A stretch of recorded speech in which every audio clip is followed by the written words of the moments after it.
Welcome to Open Hearts Book Club. I'm your co-host, Steph. And I'm your other co-host, Sadhi. And this month we read The Bodyguard by Katherine Center. Yeah, this was our book club pick for November. We're trying to keep it light. We're trying to keep it fun over here. If you're a member of the Open Hearts Book Club, you have probably read this book by now. And if you're not a member of the Open Hearts Book Club, what are you doing? Sign up. Join the book club. I tried to dress as a bodyguard for this. It did not work out very well. So we read The Bodyguard by Katherine Center. It is a book.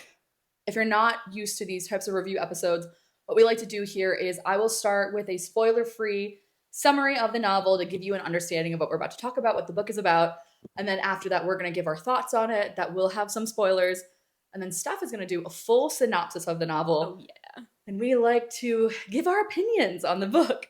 So, The Bodyguard by Katherine Center is about a young woman named Hannah Brooks, who is a security enforcer. She works for one of those security agencies. Basically, she is a paid bodyguard.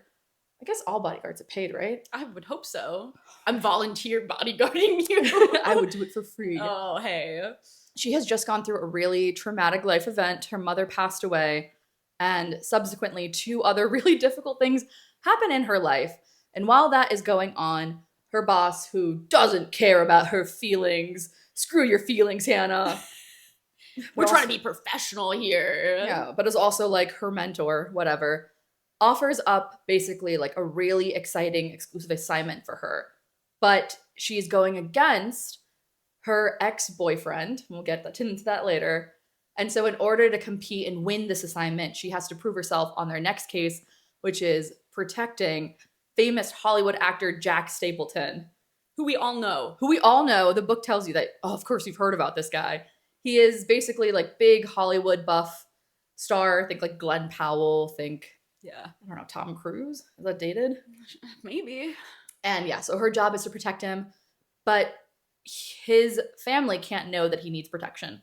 So in order to circumvent them having to learn about the real reason that he needs protection, she has to pretend to be his girlfriend. So this is a fake dating, bodyguard trope, forced proximity. Forced proximity, barely, I guess. Yeah. So if those things excite you, then I would say pause this video, go read that book, and then come back to it later. But otherwise, we're going to get into it.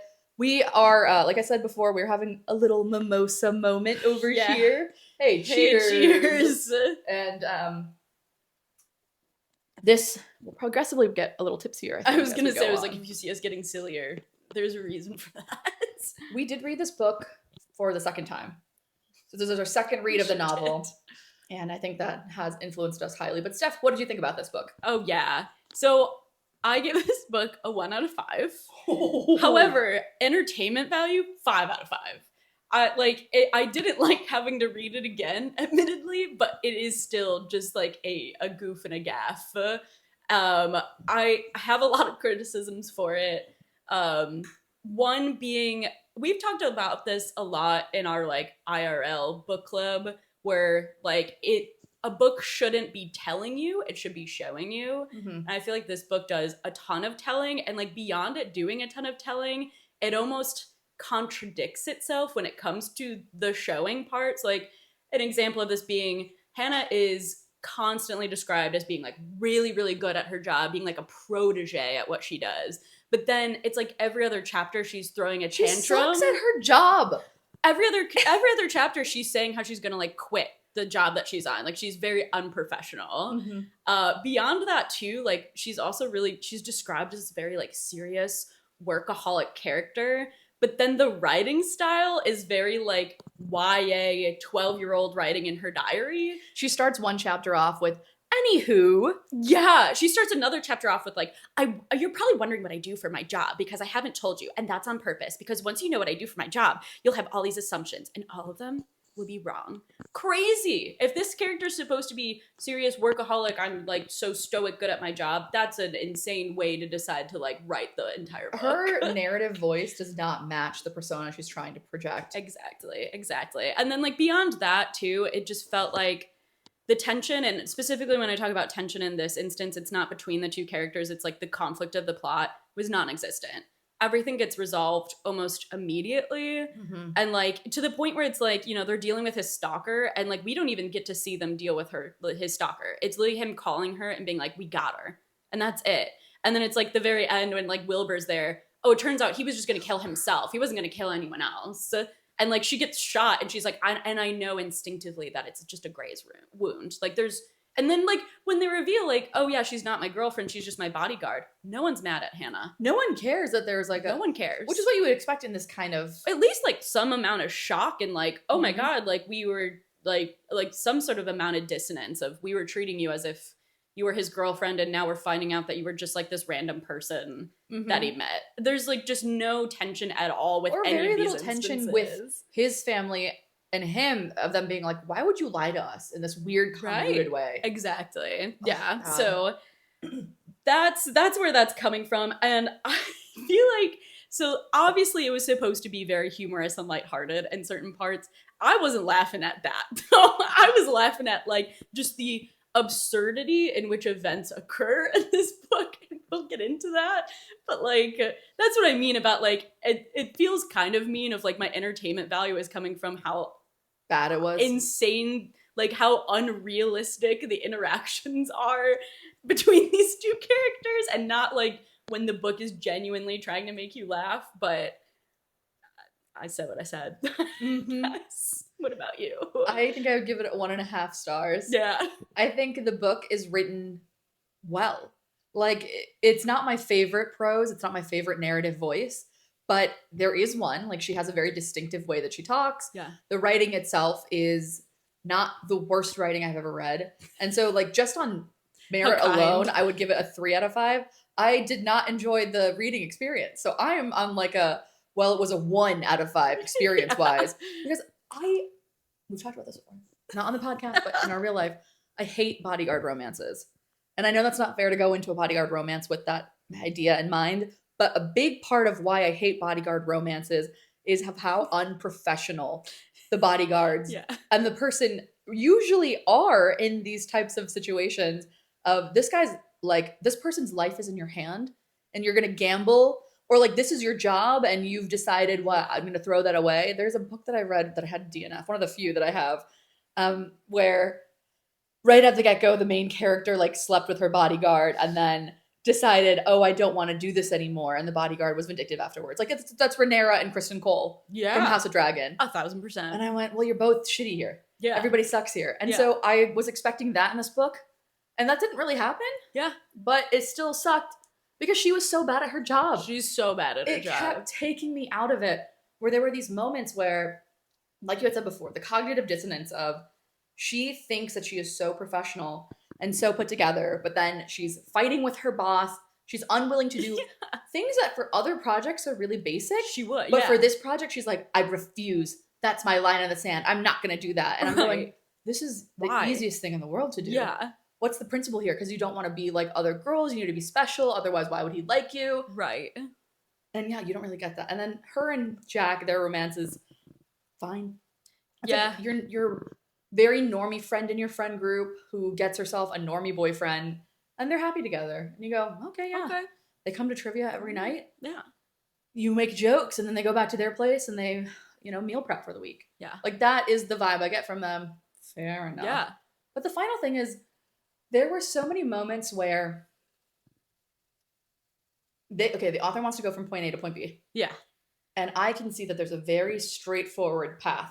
Yeah. And then they decide we're going to loop-de-loop to get to point B. And I'm like, that is the most convoluted, ridiculous way to get there. Yeah. Why did you do it that way? It felt like it wanted to be like, oh, this is a plot twist. But it's just like, no, that just doesn't make sense. No. Jumping ahead, there's a scene in the book where the reason that she has to stay longer than she normally thought she would have to stay could have just been a really simple, this is why you have to do it. But instead, it's this like strange request. And we'll talk about it, but I didn't like Hannah. Hannah, we just said this before. This is one of the few novels where I like the guy way more than the girl. Yeah. Usually it's even, or I think the men in these stories are dog shit. Yeah. But this one, I'm like, Jack Stapleton, you're fine, sweetheart. Yeah. Hannah, get a new job. Yeah. Hannah, quit your job. Yeah. You should not get London. Get off your high and mighty horse and just don't go to Korea. Don't Korea go to doesn't want you. Don't go to Korea. hey, stay out of Korea. Hannah, I'm talking to you. Yeah. Don't go there. Kick her out of there. But that's, our thoughts on The Bodyguard. I think this might be one of our lowest rated so far. Yeah. Which is surprising because it doesn't anger us as much as maybe The Girl Beneath the Sea kind of got us really riled up. Yeah. But I think this suffers from being both ridiculous and kind of boring.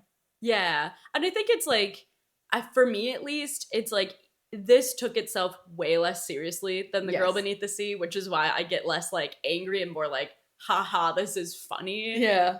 But I don't know. Like, I would still rather read Bride. Yeah. Which says a lot because I hated that book. I thought it sucked. And we're reading Mate right now.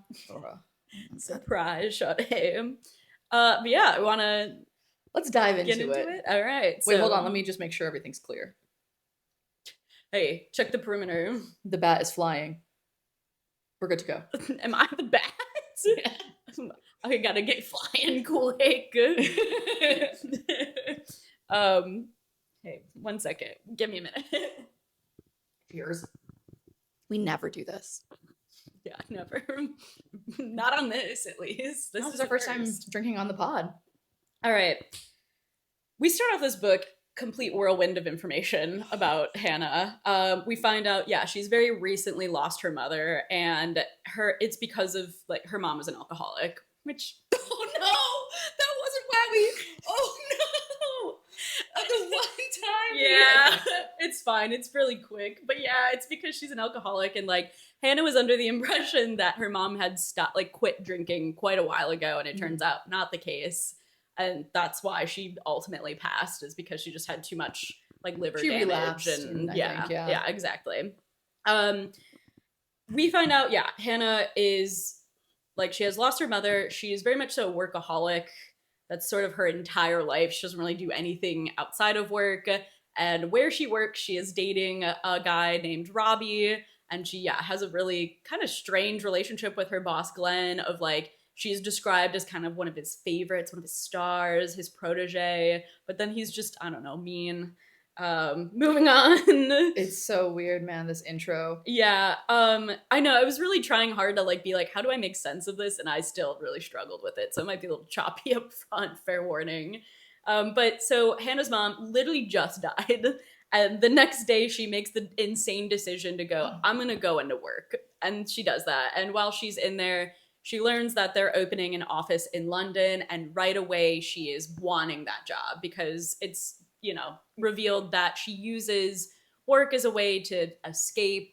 Which a great way to introduce a character as a workaholic. Like, we've seen that in Sandra Bullock's right. The proposal of like, I only care about work, whatever I can do to get back to it because I struggle with my own personal life. Yeah. But then it goes down from here. Yeah. So again, it's like she just lost her mom. She is especially rearing to get on like another project, and she wants the London project so bad because basically the person that would be on there would have to go over to London for 2 whole months to get everything set up. So really, I thought it was 2 years. No, just 2 months. Just 2 months, which is wild. I thought, oh my god, maybe I completely misunderstood this. I thought it was they had to go to London for 2 years to set up the London office. I'm pretty sure it's 2 months. Look it up. Oh my god, it'll be like in the very beginning. Because then this is even dumber that they that it's. Oh my god. Quick fact checking. Sorry about Please this, hold. guys. I feel like we do this every once in a while but one of us has like completely misunderstood. It's usually me. I feel like it's usually me. It would be like before chapter 2. That helps at all. For 2 years. Set up the It's office 2 and get it years? established. Okay. Then finish for 2 years. My bad. 2 years. Yeah, because otherwise 2 months is nothing. 2 months is crazy. Your relationship can last 2 months. But Yeah. 2 years is ridiculous. Yeah. But and when she's finding out about this project, it's literally her, Robbie, and their boss, Glenn. And Glenn is revealing, like, it's going to be you or Robbie that goes over there. And she shows up disheveled. Insane. Yeah, she, like, wakes up she doesn't get to bed until, like, the early hours of the morning. She's sleeping in her closet, much like Misery. We love a book where you're sleeping in a closet, apparently. Are you guys doing this? Do you do this? Have you done this? No. No, I haven't did this. Maybe I should try it. Maybe it's comforting. According to these, yeah. But like professional Hannah, whatever her name is, Hannah Brooks, decides even in this moment, she's like, well, I'm gonna show up looking schlubby and ridiculous. Yeah. But I am a professional. Of course. So yeah, she's finding out about this project. And then she also finds out, so she has an upcoming project to Madrid. And Glenn goes, you're not going to Madrid. You're being replaced by Taylor, another coworker who is also her best friend. Anyone with eyes can see where this is going. But anyway, so she's being replaced by her friend Taylor to go to Madrid. Robbie is also going to Madrid. And Hannah's freaking out because she's like, no, she's trying to escape what has just happened. And now she's basically being quarantined at home. And Glenn is like, too bad. You need time to get yourself together because you're clearly a mess. Mm-hmm. So you're being taken off of this. We get into chapter 2, and this is exactly what I was talking about of like, this is written like a diary entry because again, yeah, it goes, have I explained what I do for a living? I usually try and put that off for as long as possible because once I actually name the profession, you'll make a long list of assumptions about me and they'll all be wrong. I would assume that you're skilled in a martial art. Correct. She is. Okay, yeah. So yeah, she proceeds to like use this chapter to stroke her ego about how important her job is and how good she is at her job and how she's always had a knack for this because she had a really troubled upbringing with like her alcoholic mom and her horrible boyfriend. So she's like basically using this as like, I understand how to read body language. I've had to read body language like this since I was, a child. And that's why I'm so good at this. And then like if you take the angle of I've always had to be on high alert, like that's just ingrained in me. Yeah. And so this was just something that naturally became a little bit easier, but I'm humility here because later these skills do not come in play. I think it's in this chapter where she goes on like a college campus thing and the FBI is recruiting at the college campus and she scores off the charts to be an FBI agent, but then Glenn poaches her and that's how she's ended up at this agency. What a wild ride. This is chapter 2, by the way. It's funny because I know we complain about Mary Sue's and stories of why is she just so immediately good at stuff. But in this case, I kind of am expecting her to then continue to be good. If you are being described as a protege, you better be good at what you're doing. Right, exactly. And like the Mary Sue of it comes out of her being bad at maybe other things. Like in every scenario, she can't be perfect. So in certain things, she's a little bit worse than that. But in the damn thing that the FBI recruits her for, I expect her to be good at it. Yeah. I would not pay for Hannah Brooks to bodyguard me. No, absolutely not. We go back to the present. They're wrapping up at the office. Robbie ends up driving her home. And this is revealed a little bit early on, but basically one of her last conversations with her mom while she was alive was basically being like, hey, you need to like take a break from work, like live like a normal person, maybe go on a vacation. And Hannah internalizes this as her mom's dying wish because it's sort of the last thing that they've talked about together. So she ended up in her like frenzied state after the funeral while she couldn't sleep, booking a random Dayton, Ohio, baby. Ohio. I think it was it's Toledo, perhaps. Maybe it's Toledo. Yeah. But whatever. It's Ohio somewhere, and she goes, "Okay, non-refundable, cheap trip, booked it." And she goes, "Robbie, okay, I booked this trip. We're going on this trip." Robbie proceeds to break up with her. It's raining. They're outside her place. They're sitting in his car. It's so funny because they're describing him being really uncomfortable as she's talking about this vacation. And then they park the car. And she's like, and then that's when I realized his body language was off. Right. Something was about to happen. And I'm really good at reading this whole conversation, babe, his body language is off. Yeah. And so, Robbie starts breaking up with her. He proceeds to be like, I feel like this hasn't been working for months. And he specifically gets into it of like, hey, like part of it is because you're a workaholic. And in her head, she's going, you have the same job as me. You're a workaholic too. Immediately ascribing this same level of commitment to work to him as she has for herself. We both are. That's why it works for us. Right. She's like, well, you get it because you're in this profession too. And like, you're also really good at it. Like you're one of Glenn's other like star employees. So like you understand. And he also says like, hey, you're just like really serious all the time. You're not fun, which like, I kind of agree. Sorry. Like based on how she acts in this book, I'm like, yeah, I can see her not being fun if her whole personality is what she does for her job. Yeah. And one of the things in this book that we'll get into is that she's mostly not fun, but she is a little awkward. Yeah. And that in itself is supposed to translate to, hidden depths. Yeah. Like, she doesn't know how to talk to the extraordinarily hot, famous Hollywood guy.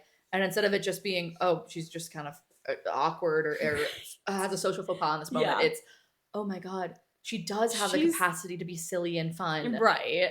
And the last thing he says is she's a bad kisser.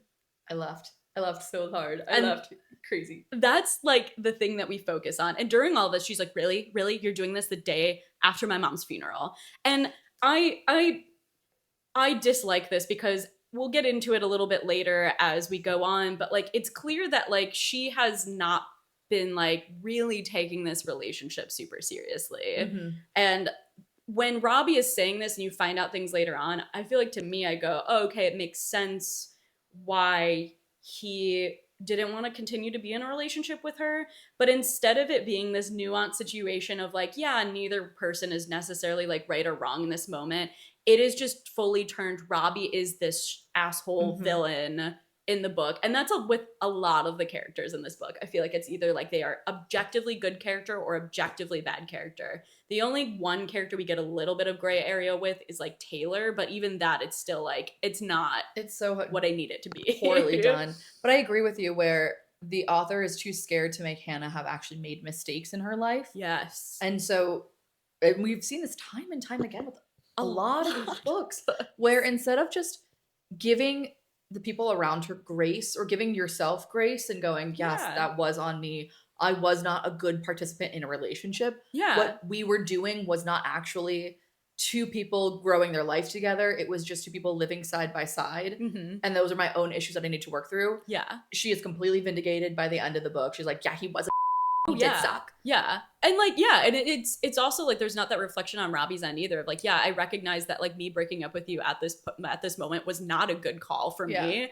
And I really regret that. And like there's hardly any apology on his end either. Yeah, because he turns into a cartoonish villain as well. Yes, he becomes comically mean to her. In a to way her. that just is either this guy is the man that you've been dating for the last however many years, and that's really tragic it's like for a you. year.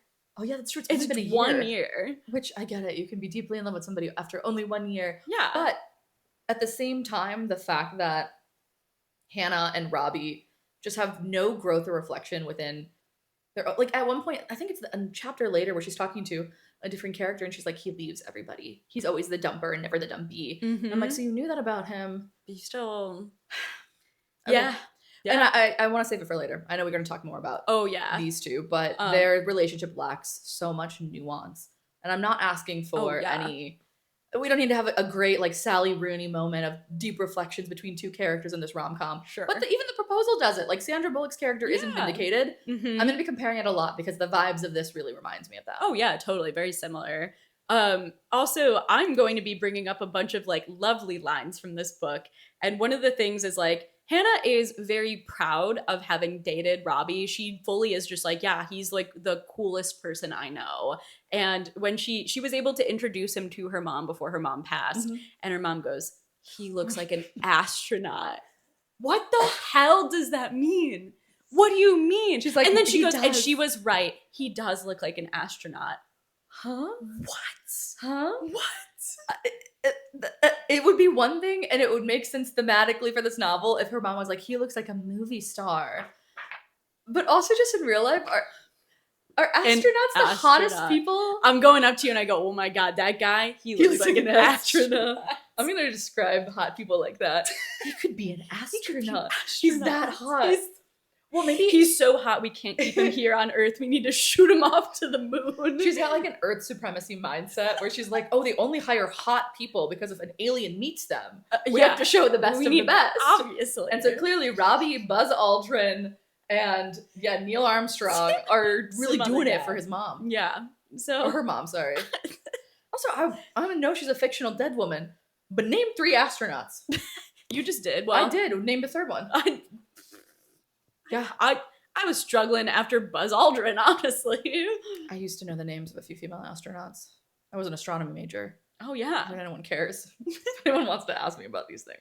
I did not join the FBI. Chat? But I beat all of the exams for the FBI. I just tested in to see if I could get into the FBI. Yeah. They wanted to recruit me, but I said no. I said, no, I gotta go study astronomy. No. I'm gonna become an astronaut. I said, corporate America needs me right now. Who else is going to make these spreadsheets? I'm kind of like Robbie and I need to go be an astronaut, actually. Who else is going to use ChatGPT to write an email? Hey, come on. We don't do that here. So yeah, she gets dumped. And again, I laughed. Yeah. I feel like that was supposed to be a funny moment, but it worked on me. Because not because she's funny, because it's funny to dump somebody and finally go, And you're a bad kisser. bad kisser. Also, that's the part that she's hung up on. That's the part that she obsesses over. Not like, hey, you're a workaholic, you're not any fun. It's the you're a bad kisser part that really like does her in. A lot of these cartoon covers like to have very juvenile 30-year-old women as the protagonists. Yeah, juvenile characters throughout, I would say. To be fair though, if an ex dumped me and then went and also you were kind of a kisser, I would go, That's insult to injury for sure. and with my friends at the very least, I'd be like, that really rubbed me the wrong way. That really needled me. But then the rest of it too, I would also still be upset about that. Yeah. I go, what does he mean that you were never in love with me? Yeah. He fully is just like, yeah, we were never in love. And she's like, she doesn't say it out loud, I don't think, but she's like, we weren't. Like, Yeah. I was. Yeah. But of course, actually, she wasn't. We'll get into that later.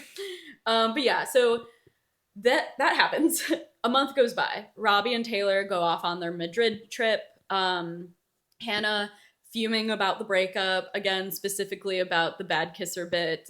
Hannah's fully like crashing out during this time, trying to just do anything to pass the time. She's doing a bunch of tasks around her house. And in doing a bunch of tasks around her house, she finds this safety pin necklace.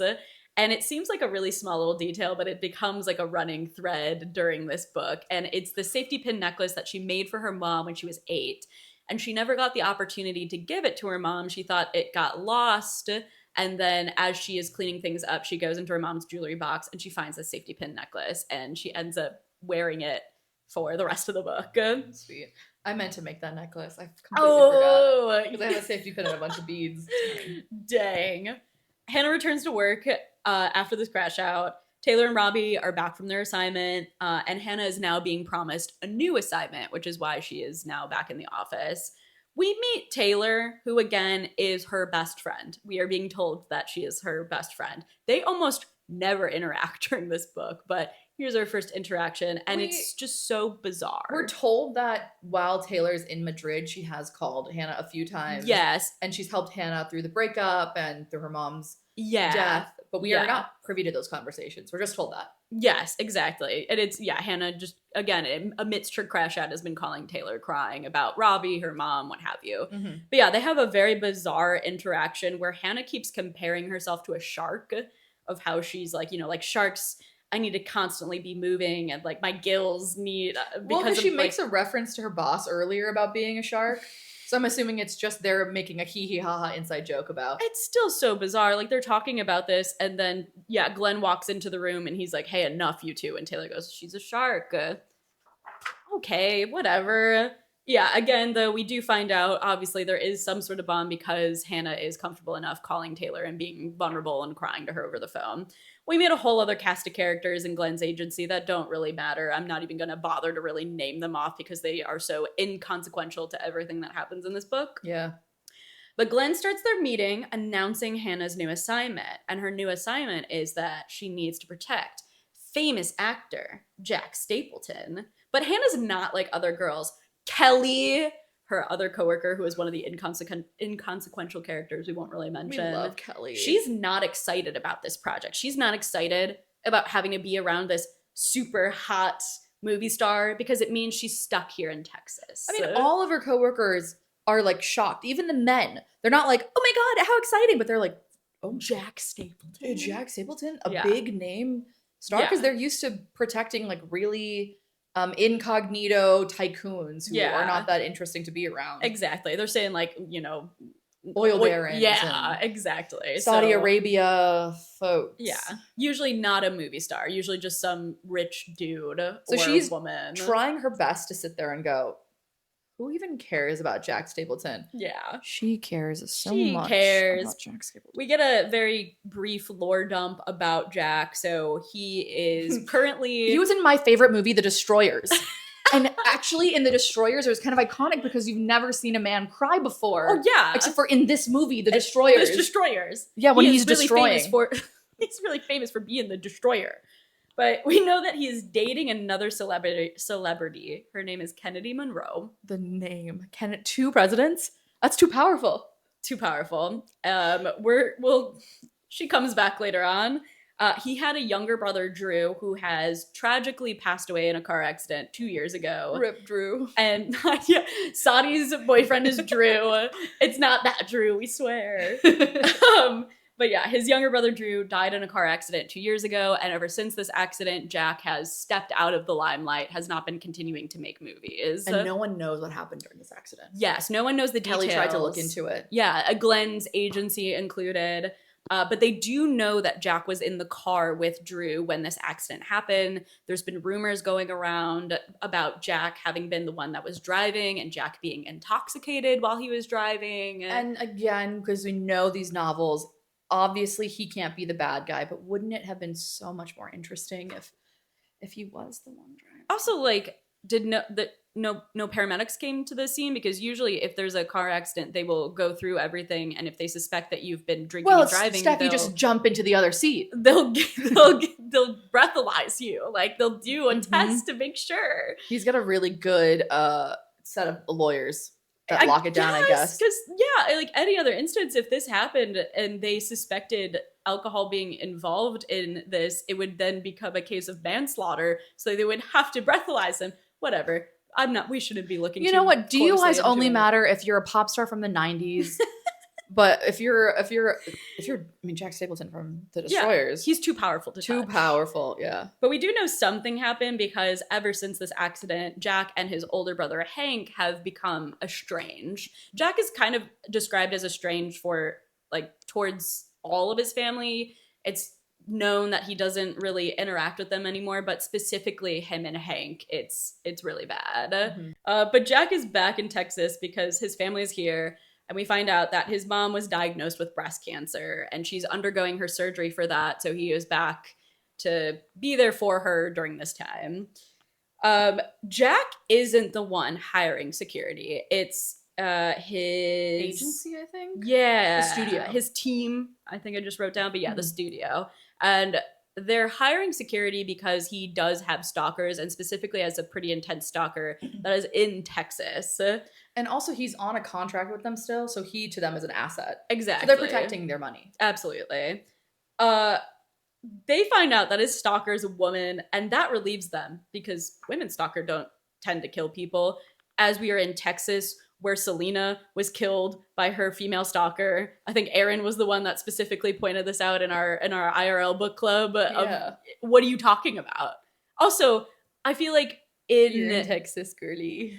Like, saying, oh, this stalker isn't that big of a deal because it's a woman feels, again, just unprofessional for the agency in general. It's also one thing if they were like, if they just talked about it in a very, I'm thinking of like Criminal Minds. I have another thing that I want to talk about with Criminal Minds later, where they do say the stats of stuff. They don't immediately write off like, oh, female stalker, that means we're in the clear. They go, well, female stalkers have less likelihood of their targets actually dying with their stalking or something like that. Yeah, but we still want to be vigilant. Here's how we approach cases like that. But the whole office is like, she's just a cat-loving dog lady. Yeah, corgi breeder. We got nothing to worry about here. She's fine. Yeah, we'll shoot her in the head before she This is Texas, baby. Sorry, lady stalkers out there. No, I'm not sorry. Stop stalking. Hey, I apologize to all the lady stalkers out there. Women in male-dominated fields. No, it's dangerous, but you probably won't kill anyone. So I will protect the people you stalk. I was gonna say, it's like you're just stopping at the people. I will protect the people. That's so pure. Anyways, back to regular Sadhi. Everyone starts to break out with their work on this case. It's an unusual case, and it's very accelerated timeline. Usually they've had time to do this sort of recon and figure out everyone's role and everything, but because it's been somewhat sprung on them, it's sort of all hands on deck. Everyone is contributing to this project in some way, but Hannah's going to be the principal member on this project. Well, because the other woman on the project, it's like Taylor and Kelly are the other two women. Taylor, for some reason, can't be on it. Maybe she just came back. I think it's Glenn likes. He goes like, Hannah, you're going to be on this because it's so unusual, and you're my protege, and I know also, if anyone can handle it, you can handle it. Kelly is a fan, and they keep dogging on her for being a fan and knowing stuff about him. They literally have a line where it's like, yeah, Kelly has socks with Jack Stapleton's face on it, and because of that, she's excluded from the project. She's too close to our target, our principal that we need to, I don't know, whatever. But it's not just that like Glenn is saying, okay, you're a bias, so you can't be part of it. It's Hannah in her own internal dialogue being dogging on I her. would never be like Kelly. Yeah. Kelly's ridiculous. Like, I'm not that obsessed with him. She proceeds to go on about like, I've seen every single movie, and it was really pivotal for me, and I really had a lot of feelings about these movies. He forever changed me. And actually, every time I see him and he does something, I compare it to him in his own movies. Yes! Which I go, that to me feels like the wrong person to be on the case. Yeah. But everyone breaks out on this case. Glenn tries to send Hannah to go get a makeover at this point because he basically goes, hey, you're going to be next to a movie star. You need to look the part kind of thing. This is even before they find out that it's a fake dating scenario, but you find out later, like, he's making these flimsy excuses of, you know, you want to blend in as the bodyguard. If you have some really ordinary looking woman next to him, it's going to be weird and people are going to call it out. So you need to look like maybe you could be someone that's like a friend of his or whatever. This is what I mean. Like, the author took the most squiggly route to get to a point A. Yeah. Because later, when she does find out that the whole premise is that she has to pretend to be his girlfriend, then Glenn could come to her and go, so you want that makeover? So you need a makeover, actually, because no one's going to believe that you're a bodyguard's girlfriend. But instead, it's like we have this scene and then we revisit it again later. Yeah. But, and the problem with this is, too, she is very against this. And she goes, what do you mean? What's wrong with how I dress? Blah, blah, blah, blah, blah. And he does make the good point of, hey, if we sent you somewhere where you would need a burqa, you would get a burqa. Like, and she still refuses because I don't know, it's okay, twofold. One, she's like looking forward to the next assignment because in her head, she's going to leave Texas and go somewhere else and escape from her problems. And the fact that this is based in Texas really pisses her off. And also, she's not like other girls, so she's not going to get excited over the fact that it's a movie star. And then when a makeover is needed, which is part of her job, and like you had said, she's worn burqas in other scenarios, she's worn disguises in other scenarios. Yeah. This is just another disguise. We have to know, though, that she's not like other girls. Yeah. And she would never be caught dead with makeup on. Right, yeah. Also... Which she also had makeup on for her mom's funeral because she had smudged eyeliner. So I'm like, okay, make it make sense here. I don't know. So she makes the comment that she doesn't need a makeover, and then Robbie uses this as an opportunity to dog on her for some reason. Basically saying, well, yeah, like, she even with a makeover, she wouldn't be, like... He basically was like, you can't put lipstick on a pig and call it a hottie. Uh-huh. Which again, this fuels into like, okay, we're clearly getting the picture that Robbie is not a good guy. No. And it would be one thing if later we were explained that he was, not that I like this, but if he was like testing her to be like, if I broke up with you, would you care? And you didn't seem to give a shit that I broke up with you. And so I'm sorry, and I shouldn't have done this, but it made me feel the need to like, needle you to get any reaction. Yeah. And that wouldn't make me necessarily think that he's a good person, but it would make me understand him more. Yeah. Than just, I dumped you and now I'm going to be mean to you at the place that we work at. Yeah. So whatever. Hannah hears this and is still being like, you can't make me take this case. You can't make me go get a makeover because she's so professional and good at her job. And then Glenn goes, yes, I can make you do this. Because if you don't take it, you're not going to London. So he basically has to bribe her into doing her job. I would just say, okay, great, cool. Write that down. Taylor, you're up. And then if she doesn't get London, I'd go, it's because you said no to this. Yeah, the thing is, Glenn is described as being such a hard ass. So you would think that any amount of griping and complaining, he would go, okay, cool. So you're going to continue to stay home then, and someone else is going to take this case. Or like, I don't need Glenn to be the one to push her. It's one thing if later a character goes, hey, you're being really petulant, and I can tell that Glenn has been making notes about you. Yeah. Or like he has a secretary or something. Yeah. And she's like I need to get my stuff together. Right. Or she's so good at reading body language, just be like, oh God, I can tell that he's getting really serious about this, and he will continue to take jobs and stuff away from me if I don't. Just shut up and go along with this. Yeah. Hello. Because in this moment, he's giving her so much leeway, and so you get this idea that, well, maybe he sees her like a daughter or a sister. But then the whole book, we get the understanding that no, he doesn't. No, he is just tough on her. He's tough on everyone, to be fair, but yeah, he's also he's weirdly tough on her, but yeah, definitely does still favor her. I don't know, but she kind of is like, okay, if I want London, I got to do this. So she takes some time to just get more general information about Jack. She dogs on Kelly for being a super fan, even though, yeah, again, she also seems to be a super fan. And as she takes in this information, she reveals that she doesn't want to take the case because she doesn't want to get attached to Jack. And she felt like she essentially goes into this monologue about how she always tries to separate herself from who she's protecting so that she doesn't get attached to them. And she feels that because she's watched his movies and likes them, that she's already crossed that line.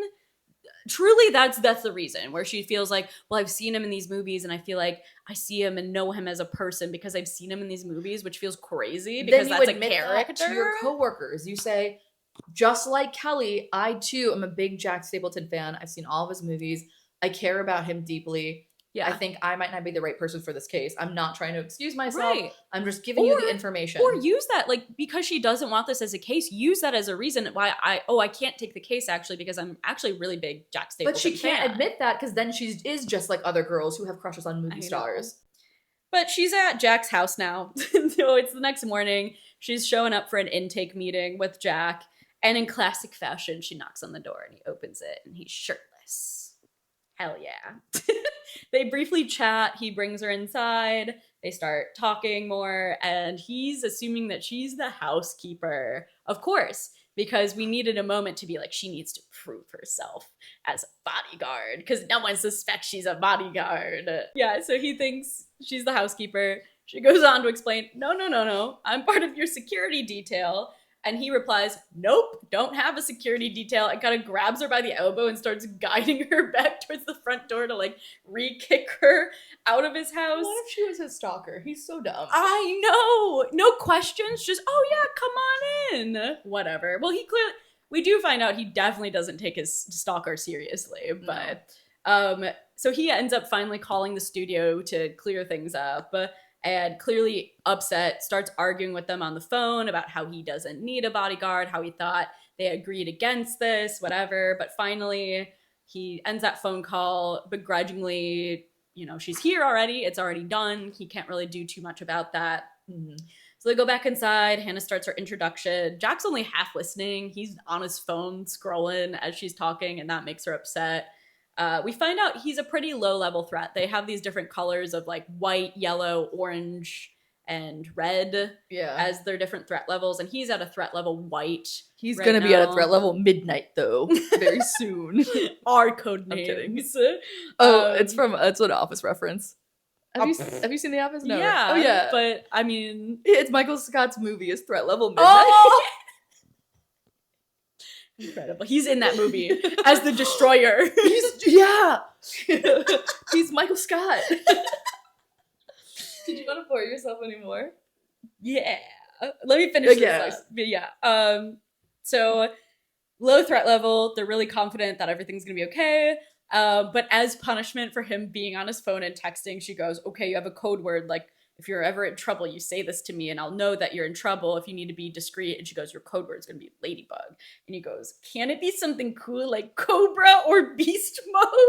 You know how 30-year-old men do, saying, I wish my code word was, I'm going beast mode. I wish my code word was totes my goats. And that I think I would say naturally in a sentence. Guys, I'm totes my goats in danger. Try to be subtle about it and just you feel like, hey, I'm in danger. Well, maybe the assailant would be so confused by my 2010s vernacular that would be in the clear. Ew, you're basically dead. I don't even want to kill you anymore. It's stupid because usually with these, and she says that it's something that they both. I'm good for now, but I'm trying to figure out how to best do this. But usually it's like a collaboration. They work together to find a word that works for them. Yeah, they pick it usually. And she goes, hey, because he wasn't listening to me, I'm just picking it for him. Yeah. Which, okay. All right. What a punishment. You say. But yeah, so he says that, I guess. Thank you so much. She wraps up. We're gonna take a quick pause. All right, guys. Well, this is the kind of fun content you get when you join our Patreon. We do get a little silly on there, Thank but I you think it's kindly. deserved. We work really hard. Working hard to please. Hard to please, yeah. Yes. So they go through all this. She wraps up. She's about to leave. Jack goes, "You're nothing like I thought you'd be." A classic to chapter 2 of I know that you all your assumptions would be wrong about me. And then he asks her, like, what are you gonna do to protect me if someone big like me comes and attacks me? You couldn't protect me. And so he's asking her to prove to him that she could protect him. And she's like, no, I don't need to do that. If I do my job right, it'll never come to that, whatever. But he ends up pulling her out to the backyard and then just starts running at her. And in my head, he's doing a Naruto run at her. Well, yeah. His Well, that's what the hands- Destroyer would do. Obviously. It's more aerodynamic. But she flips him over her back, and Jack is just absolutely like creaming himself over the fact that she can do this. Cue to, you're hired! Haha, yes, you're hired! You've passed my test. You're hired! So Hannah does that, and then starts going over the plan for the next day. And to me, it feels like this is the scene that he immediately was won over by her. Absolutely. In like a romantic sense, not just in a, Absolutely. oh, I respect you, I get the hustle, thank you so much for your service, or whatever it is. Yeah. He's like, oh no, I like her now. Again, feelings she's for her. not like other girls. Other women can't flip me over. I liked that a lot, actually. Yeah. But Hannah's going over the plan for tomorrow. Jack is supposed to visit his family's ranch. He tells her at this point that they can't make it known that she's his bodyguard. He chalks it up to, my mom is sick. I've heard that stress can really impact healing during this time, so I don't want to stress her out. I don't want to let her know that I have a bodyguard, because even if I explain and say it's not a big deal, I know she's going to worry. So can you just pretend to be my girlfriend? Why can't he just say, I'm a hotshot movie star? I have one on retainer. Like, Ariana Grande has a bodyguard. Yeah, it's super normal to have a protection like that. As you just say, this is my bodyguard. She's like a cute girl, because then we wouldn't have a book, I guess. You're right, I'm asking too much. But I'm fine with this premise of like, we can't say anything. My mom would be too stressed by that. There's so many other flimsy excuses for things that this one didn't bother me. I was like, okay, yeah, fair enough. Yeah, you're right. I'm getting too nitpicky when I should save it for later. Hey, no, you be nitpicky. No, you're allowed. No. But yeah, so he says this, and as he's talking about this, she's going, no. But as he's talking, she's realizing, oh, Glenn's already agreed to this. He just decided not to tell me about it. Which I go, she was already saying, no, I'm not doing it. No, I'm not doing it. You might as well have just revealed everything up front and then once again just threatened, well, if you want London, then this is what you're going to do. Also, she said before that she's had to like pet sit a client's panther. She jumped out of a plane with a princess. Like, I don't know why that is fine, but then just being a mediocre girlfriend to and only pretending when you're around his family. Yeah. Which he already is like, we're probably not going to be around them a lot. I just want to make sure my mom's okay. So it's going to be hospital visits. Or even if she's like, it's too close, it's too intimate, but I am a professional, I will do this. But even to him, she's like, I don't want to do that. Right. No. Yeah. I said, once again, we see how unprofessional Hannah is, because she goes immediately back to work, bursts in on a meeting on Glenn, and she says she refuses to pretend to be Jack's girlfriend. And Glenn is insisting once again that she has to be the one that does this because she's the best. Because in this, she goes, just put Kelly on it. She clearly wants to, she would love that. And Kelly's like, yes, I would. Yeah, dogging on Kelly once again of like, yeah, she would be the girl that would do that. Especially if the end result is I start dating him, which is what happens here. Like, Kelly, you were robbed. Yeah. God. But no, yeah, Glenn insists, hey, you're the best and you need to do this. And again, reminds her that she will do this if she wants London. And instead of, again, reprimanding her, he seemingly rewards her for her resistance and goes, hey, I'll sweeten the deal for you. If you do this without complaining, I'll send you wherever you want to go for your next mission. You liked Korea? You want to go back to Korea? I'll send you there. And that, she goes, fine, okay.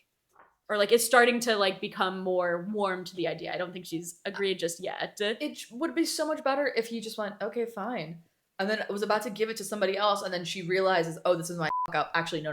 I'll do it. I'll do it. I'll take it. Yes. Once again, being with Glenn, like, or Robbie comes into the room and she goes, oh, this is what's on the line here. I forgot about that. London or whatever it is. Right. Or even just threatening, okay, if you don't want to do it, I'll put Robbie on it, and it won't be like a fake dating, but it'll be like my friend is here with me or something. Yeah. And then it's like, oh, but I'm not going to put you on another project. And if you want London, once again, you need to prove yourself somehow. And if you're not going to be on a project, I don't know how you're going to do that. Yeah. He needs to be more. He is described as so mean and callous, but in these instances, instead of threatening, he goes, I'll reward you if you do this. What? Yeah, if you do this, actually, I'll give you even better stuff. Okay. Yeah. So she's warming up to the idea. She's about to accept, and then Robbie once again takes this as an opportunity to dog on Hannah for not being hot enough to do this the job. Is never going to work. Yeah, and once again he goes, she's not hot enough for anyone to believe that she's Jack Stapleton's girlfriend. He's literally dating Kennedy Monroe. Yeah. 2 men in a trench coat with a hat on. Yes.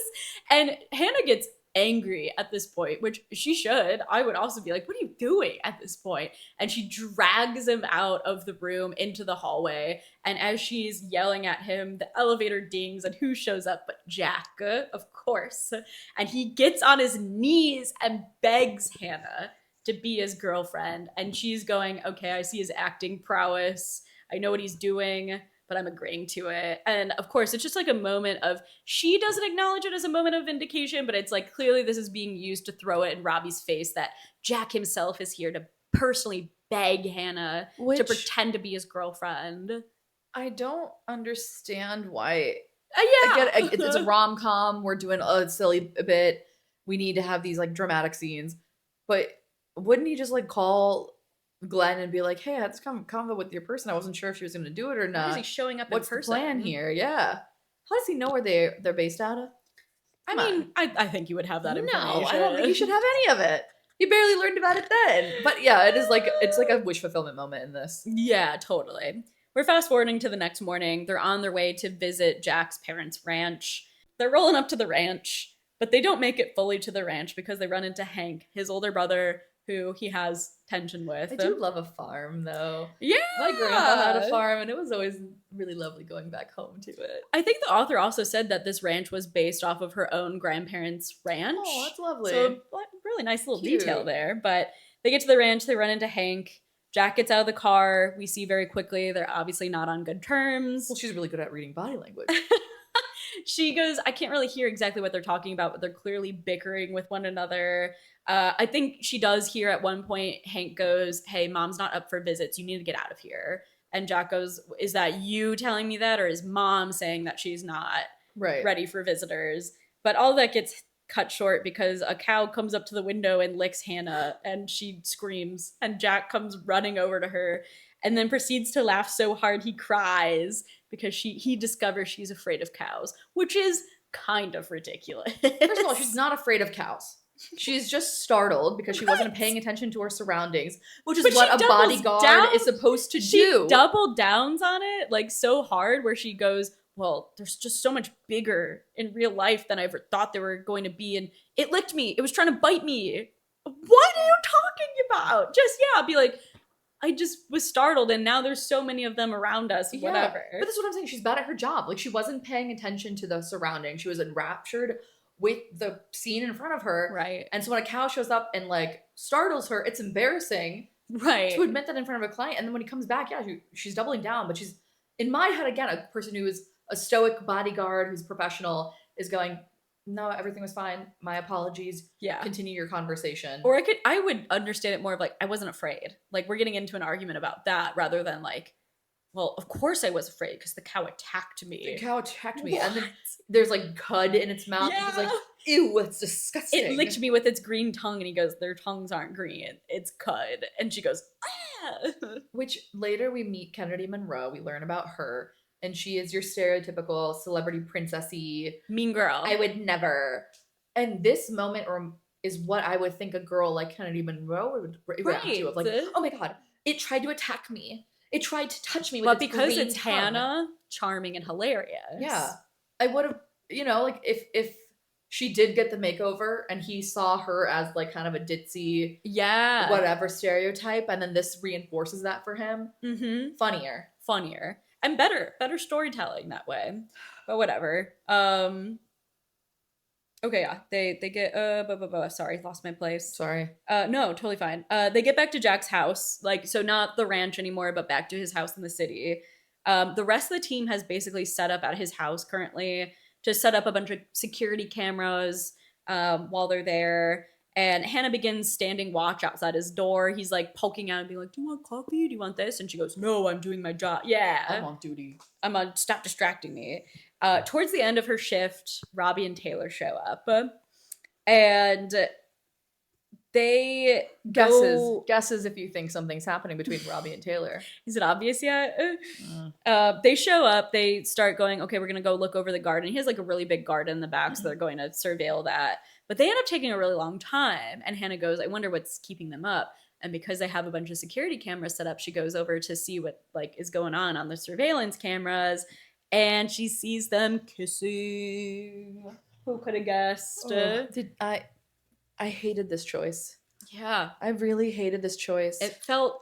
that was one of the things that I didn't touch on in my review, but we've talked about this already. There are so many instances of authors making their female main character in particular so pitiable that you like almost have to at least feel bad for them, if not like them. Mm-hmm. And Hannah is 100% that. It goes from like, my dad abandoned us when I was like 7, and then my mom became an alcoholic, and she started dating this abusive guy, and then my mom died, and then my boyfriend broke up with me like the day after her funeral, and then he started dating my best friend.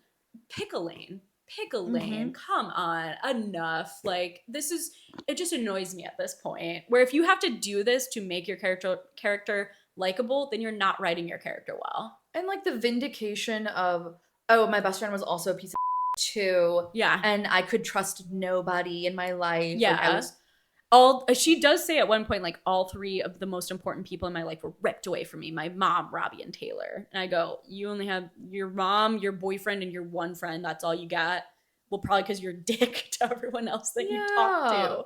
I think a better treatment of Taylor, because later Taylor gives Hannah some hard truths. I don't know why it had to be...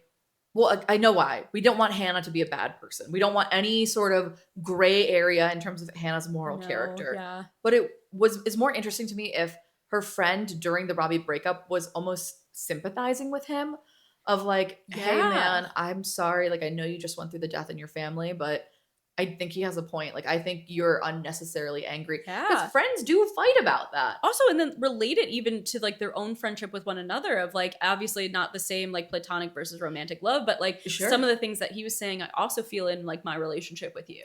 We never have a day where we, like, take time off and spend together or, like, do a fun thing. Or it would make... Because Taylor goes on, and we'll get more into that in a minute here, but Taylor goes on to go say, like, we were never best friends. We were just work friends, which doesn't make sense in this, but it would have made more sense of like, you keep insisting that we're best friends, but like, what do you know about me? Or like, what have you asked about me? Because to me, we're just work friends. We're not best friends. Right. And that could have been, again, like another nice moment of revelation on Hannah's end, rather than just like, oh no, there's just yet another person that's like horrible and crappy to you.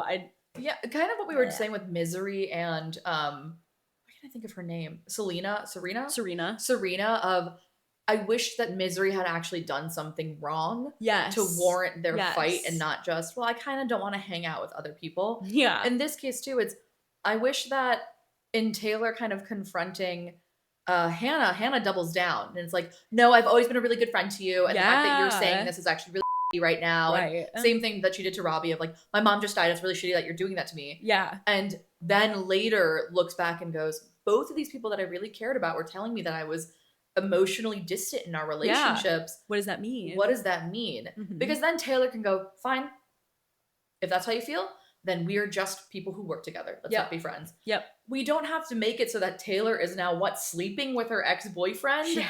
Like a cartoon villain? I know. I hated that. I know. And also it's one of those things, I want to talk about the criminal minds aspect here. And we'll get into it when she confronts Taylor. Okay. I'll save it. I'm gonna take a I'm quick. gonna save it. So she's seeing them kiss on the surveillance cameras, and then Jack comes out and is sort of ribbing her about it, obviously unaware that this is her ex-boyfriend and her best friend, and it's just like, haha, like that's unprofessional or whatever. Just trying to like to be doing that. yeah, trying to joke around about it.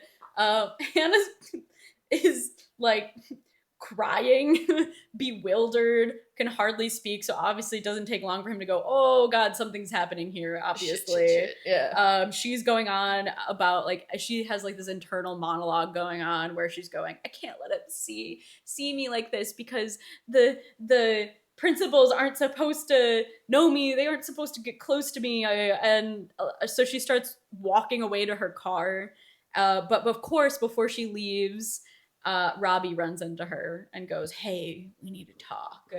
And he's just pestering her. She's giving him every excuse in the book to go, hey, no, like, I can't talk right now. He isn't taking that for an answer. And then, of course, Jack shows up, swoops in, her knight in shining armor, and basically goes, Robbie, piss off. Calls him Bobby instead of Robbie. This is why I like Jack Stapleton. He calls him Bobby. Yeah. I don't think he fully knows his name is Robbie because he calls him Bobby by accident earlier, too. For sure.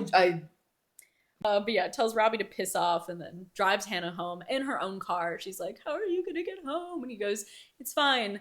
I'll pick you up in the morning. I'll drive myself back in your car and I'll come and pick you up in the morning in your car and it'll be fine. Okay, yeah, fair enough. Fair enough. I did kind of like that, but then also in my head I kept being like, but that's not his job, that's your job. Right. You are the professional here. Exactly. Whatever. Next day, Jack and Hannah, they're going to the hospital. She is not supposed to meet his family at this point. She's basically there to just escort him to the hospital, get him back home. Because this is when his mom is going through her surgery to get the cancer out of her body. They go through how Jack shouldn't leave the room. She's kind of standing guard outside of the room without trying to be conspicuous about it. Mm-hmm. And she goes, yeah, you can't leave the room because the hospital is very high traffic.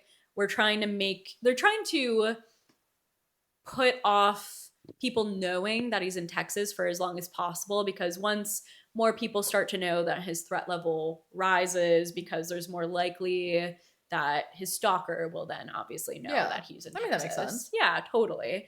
So she goes, you can't leave the hospital room. He goes, okay, cool. And then everything's going to plan until around lunchtime, and she sees him leave the hospital room. And she goes to chase after him, and she finds out it's not him. It's his older brother, Hank. How do you... Yep. No, you're telling me you're an expert to the point where you broke the FBI's records in your first test or whatever. Off the charts. And you can't get the difference between older brother, younger brother? They do say, oh yeah, they do look very, very alike. However, yeah, I agree. Also, wouldn't you think, okay, just in case, knowing that they look very alike, because they do know this, they have pictures of Hank, you go, okay, just in case this isn't Jack, because it is abnormal that he's leaving the room like this, maybe try to be more coy about it, because she's fully like, hey, like running after him, you're not supposed to be leaving the room.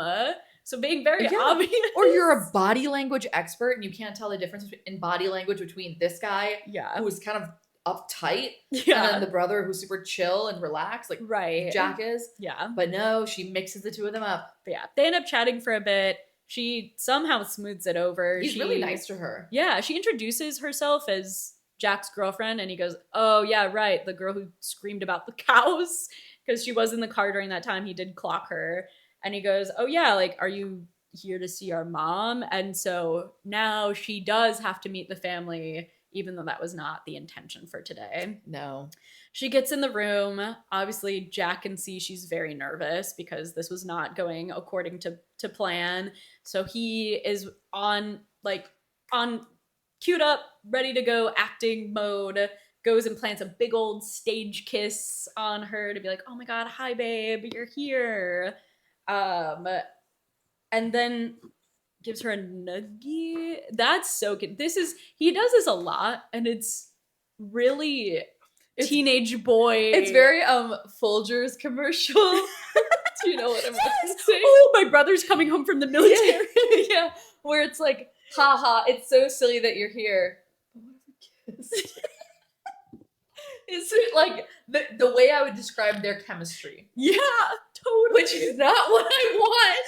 I want to put that out there. I don't like that. I don't like when brothers and sisters kiss.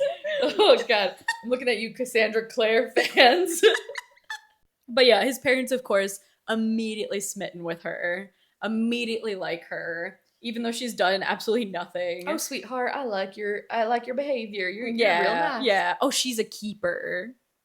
For what? She just walked into the room, basically. Which I have met, like, parents or moms specifically, like really sweet moms who are like, yeah. Oh, I hope you keep this one. I hope this is the one for you. I do think, but my one qualm is I feel like that would make sense if they had met Kennedy Monroe, right? Because of who Kennedy is, and like her being like, oh my god, you are dating a normal person, and I could definitely be like, this makes more sense for his mom to be like immediately like, oh my god, yeah, this is the one. But he goes, because this is one of the qualms that she has of like, well, doesn't your family know that you're dating Kennedy Monroe? And he goes, they don't pay attention to that stuff, so they haven't met her. So why is she immediately smitten with Hannah, who said like all of 3 words, I think, at this point? And I know we'll talk about this later, and we did talk about this when we first read the book, but my gripe was the lack of like fake dating in this. Mm-hmm. Because if he had kept bringing around like Hollywood tramps. Exactly. And his parents had just gotten tired of it. His brother was tired of it. Yeah. And then Hannah shows up and she's kind of like an average person. They all go, oh my gosh. Oh, this is the one. Yes. Like he's finally settled down with a nice girl or whatever it might be. Yes, exactly that. But we don't get that. Anyway, Mm. Connie, who's Jack's mom. So Jack's dad, his name is Doc. His mom, So what's Connie. Doc short for? Doctor. I'm naming my son Doctor. Connie, who's Jack's mom, she gets her prognosis after the surgery, and it's pretty good. They basically go, as long as she heals well, they're really optimistic. And then Connie goes into this weird monologue about how having cancer has put a lot of things into perspective for her. And then she goes, okay, so because of this, I'm using this to guilt you into family bonding with me. Hannah and Jack, you're going to come live with us on the ranch until Thanksgiving, which happens to be 4 weeks. They say in the novel, my surgery is in 8 weeks. Mm-hmm. You don't have to stay for that. You don't have to stay for that. You just have to stay for 4. The short answer here is my surgery is in 4 weeks, and he goes, I'm going to stay until the surgery happens. Mm-hmm. So she has to stay with him. But the surgery's in 8 weeks, but I want you to stay for the next 4 weeks because I'm asking it. And I'm like, so what? Is he going to come back then in the next 8 weeks and blah, blah? I feel like it was like, we are doing this so that Hannah doesn't have a way to weasel out of it, which is insane because once again, we have her job stuff. If she wants London, she's going to do this. Right. Like, we don't, because again, just say that you have to stay for as long as your mom needs the surgery. You're not comfortable going back anywhere as long as she's here. Or it could have even been Hannah being like, okay, well, the less, like, we are out in kind of the boonies of Texas right now, staying out this way. Yeah. It actually would be way safer if we ended up staying out here anyway. So, like, maybe we should just stay with your mom. Or that could be her explanation of why she's okay with it because, well, it would make things easier to not have to be driving back and forth from the city to out to your parents. There's a way less likely chance people will recognize that you're here if you are just on this ranch in the middle of nowhere. I wish this was a thing that was chosen by our characters versus put upon them. Yes. Even if Jack was like, I've already noticed that this person is so reluctant to be my bodyguard for some reason, even though it's her job. And he in that moment was like, well, Mom, up until then, Hannah and I are going to stay with you. Yes. And I was like, now put her in a position where she has to go, yep, I will be there too. Yeah. But no, it's the mom going, well, I know I have surgery in 8 weeks, but for the next, up until Thanksgiving, could the 2 of you come stay with us? It's my dying wish. Well, yeah, he says that. And she's like, she's not dying. He's like, but she could be. But yeah, so Hannah throws another tantrum. She's saying she's not going to do it. She's back in the office at this, or it makes me hate her. It does. I don't like her because she does this. Like, she goes back in the office, she's like, I did not agree to this. I talk about this later on, but I go, obviously this is like more of a immersive experience, this job of you are fully staying with Jack and his family. However, this is not exactly a unique situation. There have been how many people who have been at work and being like, I don't want to be a part of this project, but it's my job and I have to do it. Like, Shut up. You've never had to pretend to be a rich Shaw's girlfriend. It's just in the background or anything. Like, what? Well, okay, so yeah, so Hannah's throwing another tantrum. She's going, I'm not gonna do it. Kelly delivers one of the best lines, and that's, how could you not want to spend 4 weeks at the Stapleton Ranch? It was featured in House Beautiful. A real magazine. Like, it's supposed to be a magazine in this world. Katherine Center, House Beautiful? House Beautiful? You're a writer. Pick any other name for a magazine. House Beautiful? House Beautiful.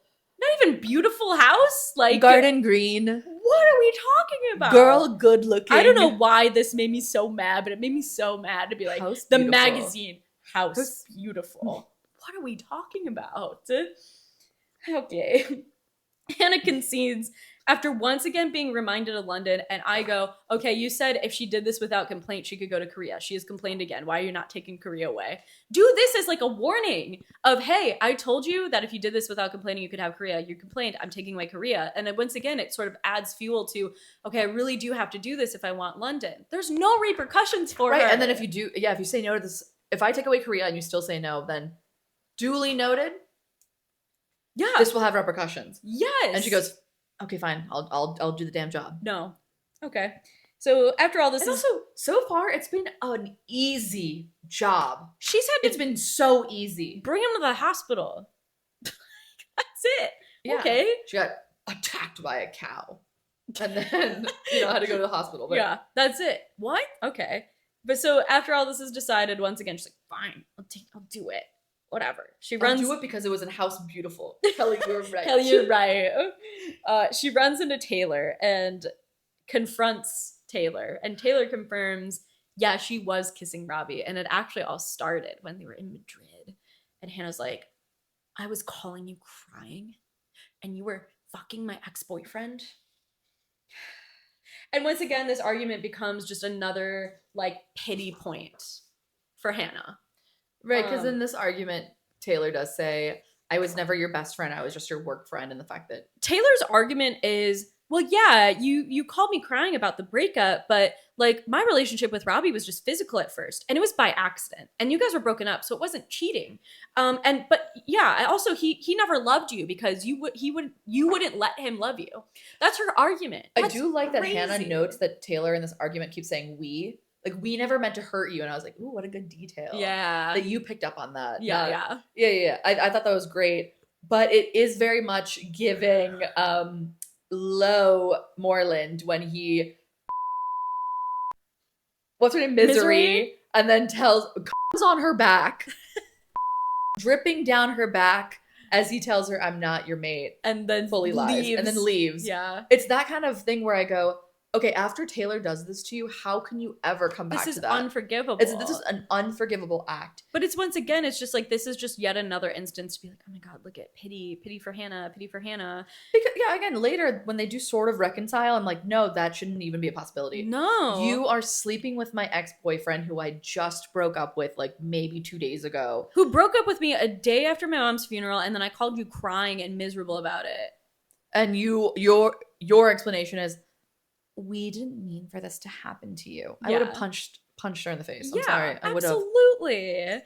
But this is what I mean of like, it would have been way more interesting if this was like a more nuanced take rather than like, okay, so my boyfriend betrayed me and now my best friends betrayed me. Like, it could have been some weird thing of like, or like Taylor distancing herself and her going, hey, I need you right now. What's going on? And she's like, hey, man, I feel uncomfortable with what. Or again, just coming into it of like Taylor being like, we aren't the level of friends that you think we are. Like, I think of you not as a best friend. I think of you as a work friend.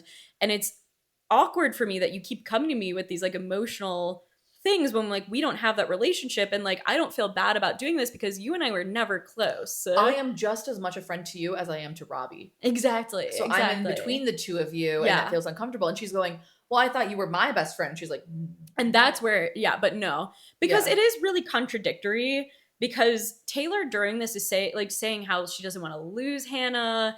Hannah's listing off all these things they did together of like, we do like Margarita Fridays and like we do Galentine's Day. They live next door to each other. They live in apartments next to each other. They go on road trips together. So like all of this is giving us the understanding that they are best friends. But Uh-huh. and Taylor also is saying how she doesn't want to lose Hannah, but then at the very end she goes, like, we were what was it? Yeah, I was never your best friend. I was just your work friend. What? I've had friends that I've met through work, but once we do stuff like this, we're Yeah. just friends. Yeah, We're just friends. Exactly. That's a really mean thing to say. Yeah, and it once again, like, we as the reader are getting every indication that they're not just work friends. I don't really understand. Like, I feel like this was supposed to be like Taylor is trying to absolve herself of her guilt, and that's why she's saying these things. Yeah. But it doesn't read that way to me. It just reads very weird and contradictory. I don't know. There's something delusional about this whole conversation. Yeah. And this is where I want to talk about Criminal Minds. unreliable narrator. Yes. Like, But okay, in Criminal Minds, if you're not familiar with it, it's probably your mom's favorite TV show. So just ask her. But like, they're all a bunch of FBI agents. They're all really good at reading each other's body languages. And something that consistently comes up in that show is, even though I can tell something is off with you, yeah. I won't ask, because that's like an abuse of my superpower. Mm. So it would be one thing if Hannah, maybe out in the world, will call people out on the things she notices, but at work, she does her best to ignore anything. Yeah. So she can tell that something's off with Taylor or something's off with Robbie, but as a professional courtesy, she doesn't bring it up, because if we're all in the same environment and we can all read each other's body languages, right, it makes for a really uncomfortable work setting. Sure. And so if she had noticed Taylor being uncomfortable earlier on, Ooh. and then after this going, oh, that's why. Yeah. I was like giving her so much grace that maybe something like unfortunate happened on her like experience with Madrid, but no, actually it turns out she's messing around with my ex-boyfriend. Then I can at least forgive Hannah's obtuseness. Right. But the fact that she's only just now, because in this conversation she's saying, oh, I picked up on Taylor's, you know, the way she's holding herself, the way she's trying to talk to me, the lack of eye contact. There's clearly something off about it. And the reason I'm harping on body language is because it comes up so much in this book. So much, yeah. Where she can tell in hindsight somebody's body language, but not in the moment. And I think that really bothered me with Taylor, where you should have noticed that something was off with Taylor right from the get-go, but have chosen to ignore it because you are not trying to pry into your friend's life until they're ready to talk about it. That would make a lot of sense. Yeah. That'd be way cooler. But yeah, I also just let the note of like, yeah, I really want a character that just isn't so completely awful to Hannah, so that Hannah actually does have some sort of character flaw outside of her being a workaholic. Like, her biggest character development is just realizing like, oh, I am constantly running away from things, and like, I need to figure out what it means to like enjoy where I'm at in the moment. And that just feels so flimsy and hollow and vapid to me. Well, it's because she gets to rely on her trauma as the sole excuse for that. Yeah. None of the responsibility is on her. Yes. In the way that it feels like that. Yes. There's a good way to say, because this happened in my past, I have been constantly looking for an escape, but now that I am an adult, it's on me to actively choose and break those patterns. Mm-hmm. But that's not what she does in this book. In this book, she just goes, here's why I'm like this. And now that Jack has shown me this, I can be open with just him. Yeah. Mm-hmm. So, argument done. We're moving to Hannah, and Hannah and Jack are moving to his family ranch. But Hannah's starting to feel better and better as they go to the ranch, but obviously Jack is starting to feel worse and worse. They end up going around the house a bit, and they start seeing all these pictures of Jack and his brothers when they were younger, and Jack reveals, I haven't been back to the ranch since Drew died 2 years ago. So obviously this is a very emotional moment for him. Yeah. They get to Jack's room and they argue about the bed situation. And this made me so mad. If we're going to put in a one bed situation and we're going to do fake dating, they should be sleeping in that bed together. I'm so sorry. But no, she sleeps on the floor. And again, it's like an instance of like, Hannah is rejecting him by refusing to sleep in the same bed with him. And once again, like, this really gets Jack. Like, he's like making jokes about like, oh, is it really so bad to share a bed with me? And she's like, yeah.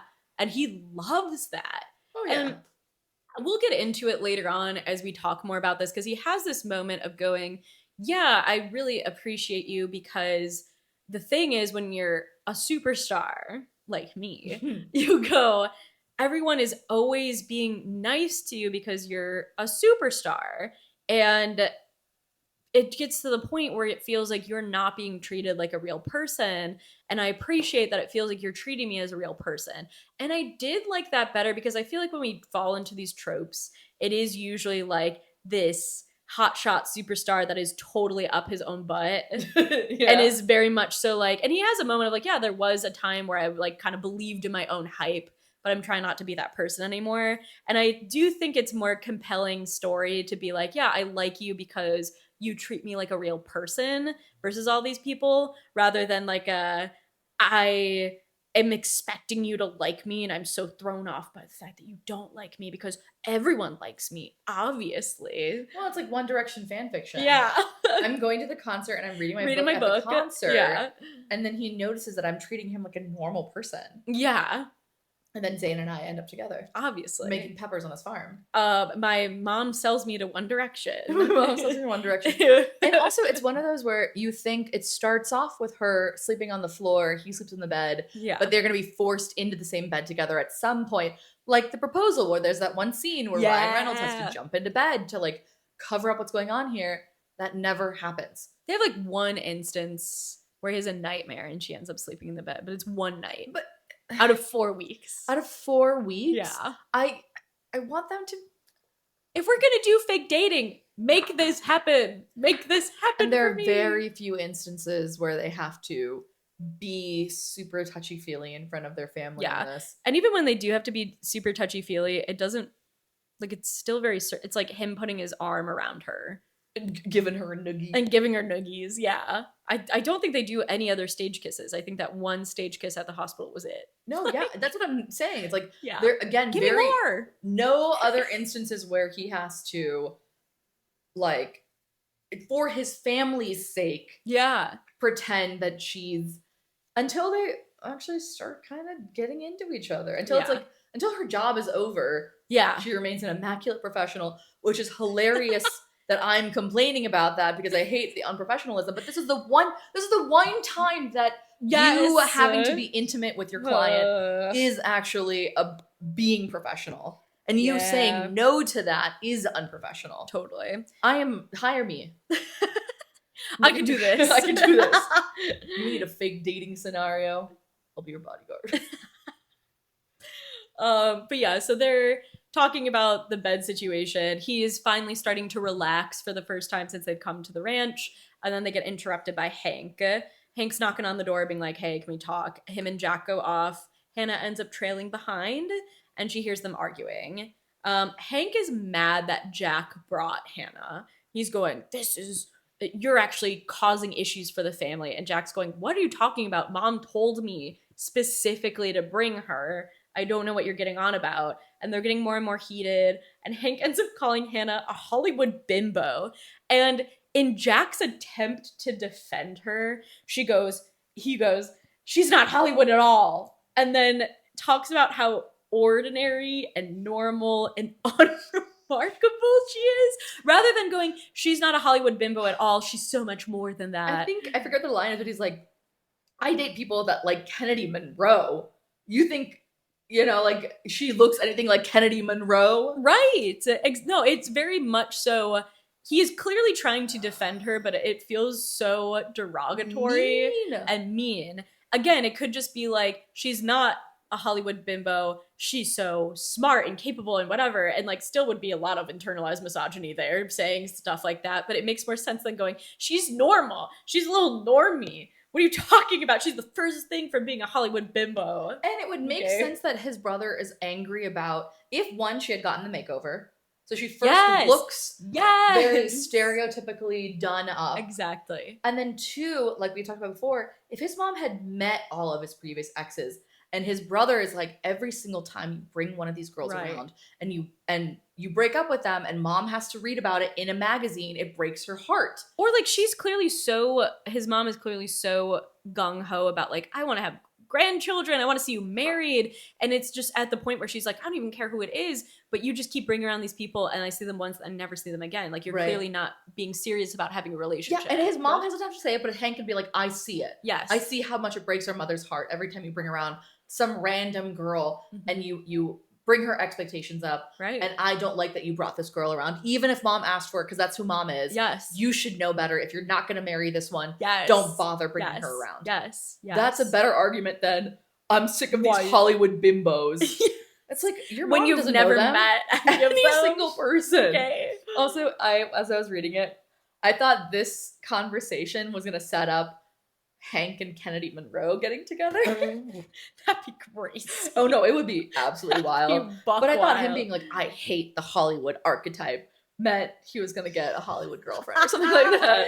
Oh, that'd be awesome. But yeah, they keep fighting. He goes, she's unremarkable. And then Hank has this weird moment of going, I'm going to make her miserable. So she leaves. And then Jack goes, if you make my Hannah miserable, I'm going to make you miserable. I don't understand anything about the interaction between them.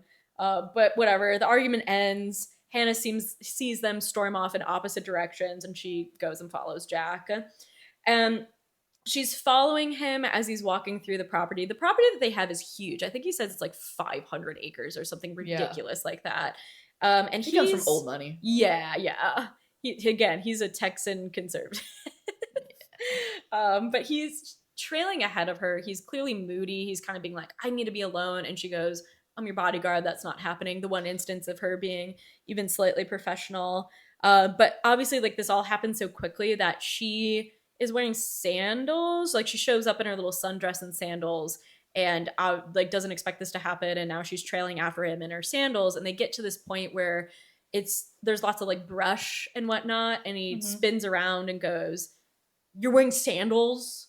What are you doing? That's like the worst. It rattles off a bunch of like, there's snakes and bugs and all these things and underbrush that can prick you and whatever. So he grumpily goes, get on my back, and gives her a piggyback ride to the river that they are going to, the Brazos River. Okay, pause. She's bad at her job. Yeah. It's not just that she wasn't wearing sandals. It's the fact that he has to tell her about the terrain, the environment, etc. of that ranch. I get trying to be like, okay, I'm undercover as a girlfriend. I'm trying to look nice, but you still need to consider your duties as a bodyguard and go, okay, yeah, I know about the terrain. I know that there's a bunch of underbrush and bullshit. So even though I'm wearing a nice little dress, I'm going to wear my boots. Yeah. And no one's batting an eye at that because they know you wouldn't want to be walking around here in sandals. Right. But it's the fact that your client has to tell you. Yep. And we get a weird thing with Hannah where she is from Texas. Yeah. But she has no interest in Texas. Yeah. And while, like, he makes fun of her for that at a certain point. And it's so weird because even if you're not, like, into the place that you're from, which is very much her vibe, it's still your job to know about your environment. And she this is the unprofessionalism, she lets her own biases and, like, dismissal of her home state get in the way of her job, where she's like, I don't have to look into any of these things. It's just Texas. And again, your client has to sit there and tell you XYZ about the terrain. And then when we get to the Brazos River, it's like a dangerous it's a very it's a rapid, quick river. Yeah. That I'm sure if you lived near it, you would go, yeah, this makes sense. And I'm sure if a river went through your client's territory, you would make a note of that, because what if somebody came down? I know it's described as like intense rapids. But what if the stalker was like, I gotta get through the river. I'm on my canoe and you have to think about these things, but the fact that Hannah's like, oh, I didn't know anything about the river. It's so sad, especially as somebody who has a lot of like city pride, state pride. I'm proud of Chicago. Like, you're sitting here being like, I don't care about Texas at all. At all? Yeah. At all? Come on. But also, I think it kind of feeds into some of the frustrations earlier on, right? Too, of like Glenn being like, you're going to get a makeover, because any other project, if you had to wear a certain thing or look a certain way, you would do it. And she goes, no. And it's like, okay, so why? Yeah, once again, it's like, okay, so you're not taking this seriously, because if you were going anywhere else, I'm sure these are things that you would have looked into. So why are you not doing that for this one? Yeah. I don't understand. And it's beyond that too. So they get to the river and he puts her down and she goes, okay, like he's clearly like, he's still moody. I'm gonna give him some space. What are you talking about? You followed him here because you're his bodyguard. Wouldn't, like, again, give him his space and he can trail ahead of you, but wouldn't you still go the same direction as him? And she goes, no, I'll go the opposite direction.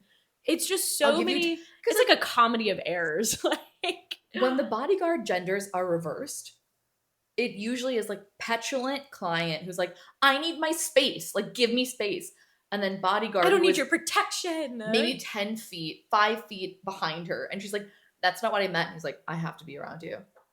And we don't get that. When the genders are reversed, we don't get that. No. It's her going, okay, I get it. Yeah, Like, you're he needs a right. space. And There's still like a weird gender binary in their dynamic where he's tough guy and she's sweet, naive girl. yes. The whole point of the gender swap bodyguard thing is that she gets to be the tough one. Yes. And Hannah's, I don't know what test she took for the FBI, but the intelligence, I'm not saying that she passed with flying colors, because she starts just walking into the river. She like dips her feet in and goes, oh, it's nice and cold, and it just drew me in further. And she keeps walking in like an idiot and starts drowning in the river. Either the river is so choppy and obviously you should not go into it, or it's calm, and then in that case you were just walking until you start drowning. Yeah. Well, so little quick geography thing, Ooh. but there's like a certain coastal line, I believe, around California where the water like moves the sand around so often that it's hard for people and ships both to tell where like the shoreline is, and like tons and tons of ships have sunk because of this, because they hit something and end up like sinking very quickly. And the same thing with like people. So in my head I was like, okay, it's probably something similar to that, of like, because of the way the river moves, the sediment gets moved around. I think he says something to that effect. It has to do with that, and like deal with like yeah, you're walking and it's basically like sinkholes in the sand that can like you under.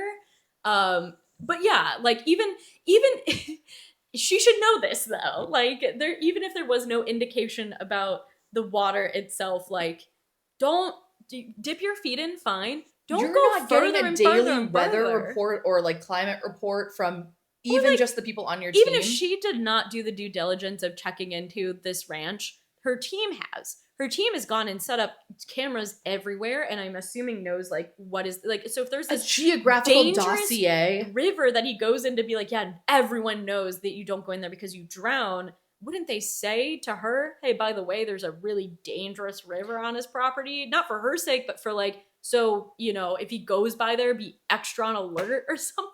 Even just as a point of like conversation of, oh, did you know that the God. river goes through his property? God damn. Yeah, so he saves her and obviously tears into her afterwards, because yeah, I would too. What are we talking about? I would fire her. Yeah. I would call Glenn and go, give me somebody else, because even if she can flip me on my back, she has been shown that she does not do her due diligence. Yeah. She hasn't been thorough. I've had to pull her out of a river. Not my. I could have died too. He could have died too. Right. Why am I saving my bodyguard? Isn't it supposed to be the other way around? Well, he's saving his bodyguard because, like we said, in the gender version, he still has to be big man guy. Oh, yeah. It can't be her saving him. Oh, yeah. But yeah, he starts going on about how everyone knows not to go into the Brazos River because of how dangerous it is, and how she's an idiot. And she, one, yells at a client for the first time, according to her, and two, starts getting emotional again. And I go, once again, you're bad at your job. And maybe she was on her period. I'm sorry. She's like full crash out, like, I was forced into this job that I didn't even want. And this is where I went, everyone has to do a job that they don't want sometimes. You're not special for having this experience. You have been so wonderfully privileged in your mentorship with Glenn that you've only gotten jobs that you've wanted.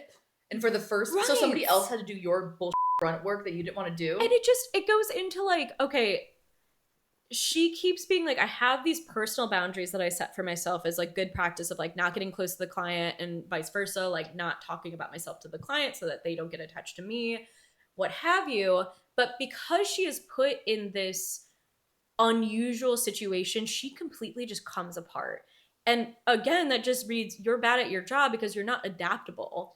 And if you're a bodyguard, you that's, I can only work under these certain situations. Yeah. And it's one thing if we want to set it up in a way where he does eventually find out her like internal world, you can just have it that he's also really good at reading body language, but instead of being a bodyguard, not that it's an option for him, he's an actor. He's like, yeah, this is part of what I do. Like you pick up on like the little subtle clues of the people around you. You know, I went to Juilliard. Whatever. I'm a method actor. He's like, there's like certain telltale signs about the way that people interact. And so when she's saying like, no, this is fine, he's going, oh, this isn't fine. And maybe it's just him needling her to the point where she's like, usually clients back down. He's not backing down. And I have to give him something. Yeah. And she's slowly becoming more comfortable giving him something to the point where they now have a rapport. Yeah. But like all it takes is for one confrontation where she is in the wrong for her to fully collapse and just give it all up. Yeah. But yeah, so she's getting like teary-eyed because he's yelling at her, and she reaches for her safety pin necklace and it's gone.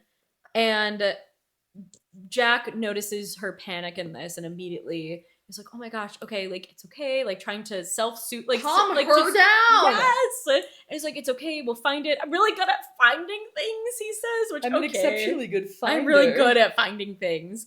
But yeah, she starts to like fully cry as she takes in how large this little like stretch of kind of beach they're on.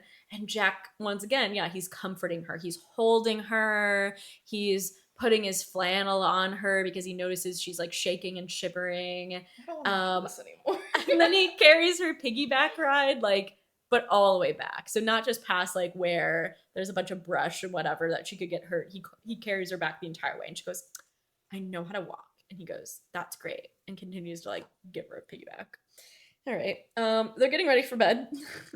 Hannah's ribbing him for him leaving his clothes on the ground, but he leaves his clothes on the ground in like the most psychotic way.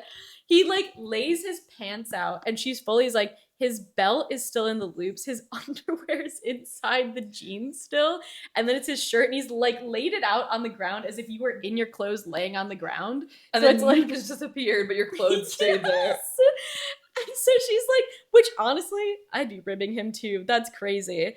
But then he's making fun of her for like her little nightgown.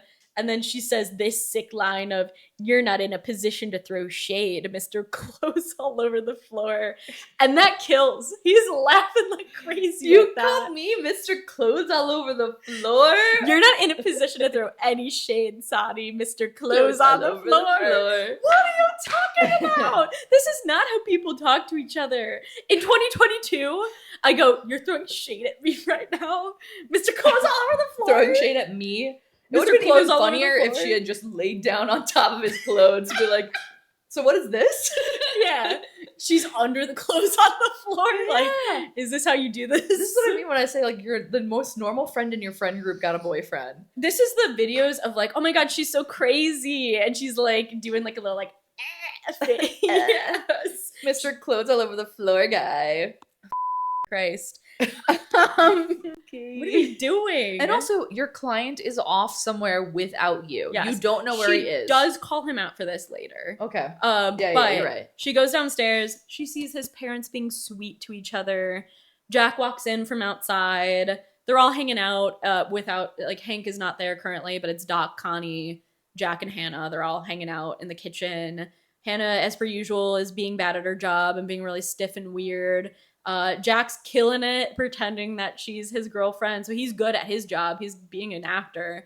And she says, once again, another favorite line of mine, his voice was as smooth as chocolate milk. You know how you say that about people you like? Especially when you put the Nesquik powder in and you don't churn it up. Yeah, maybe she was like, he was actually doing a bad job. Yeah, a kava powder. Because she's like talking about like, oh yeah, I'm so flustered and whatnot, and his voice was as smooth as chocolate milk. What are you talking about?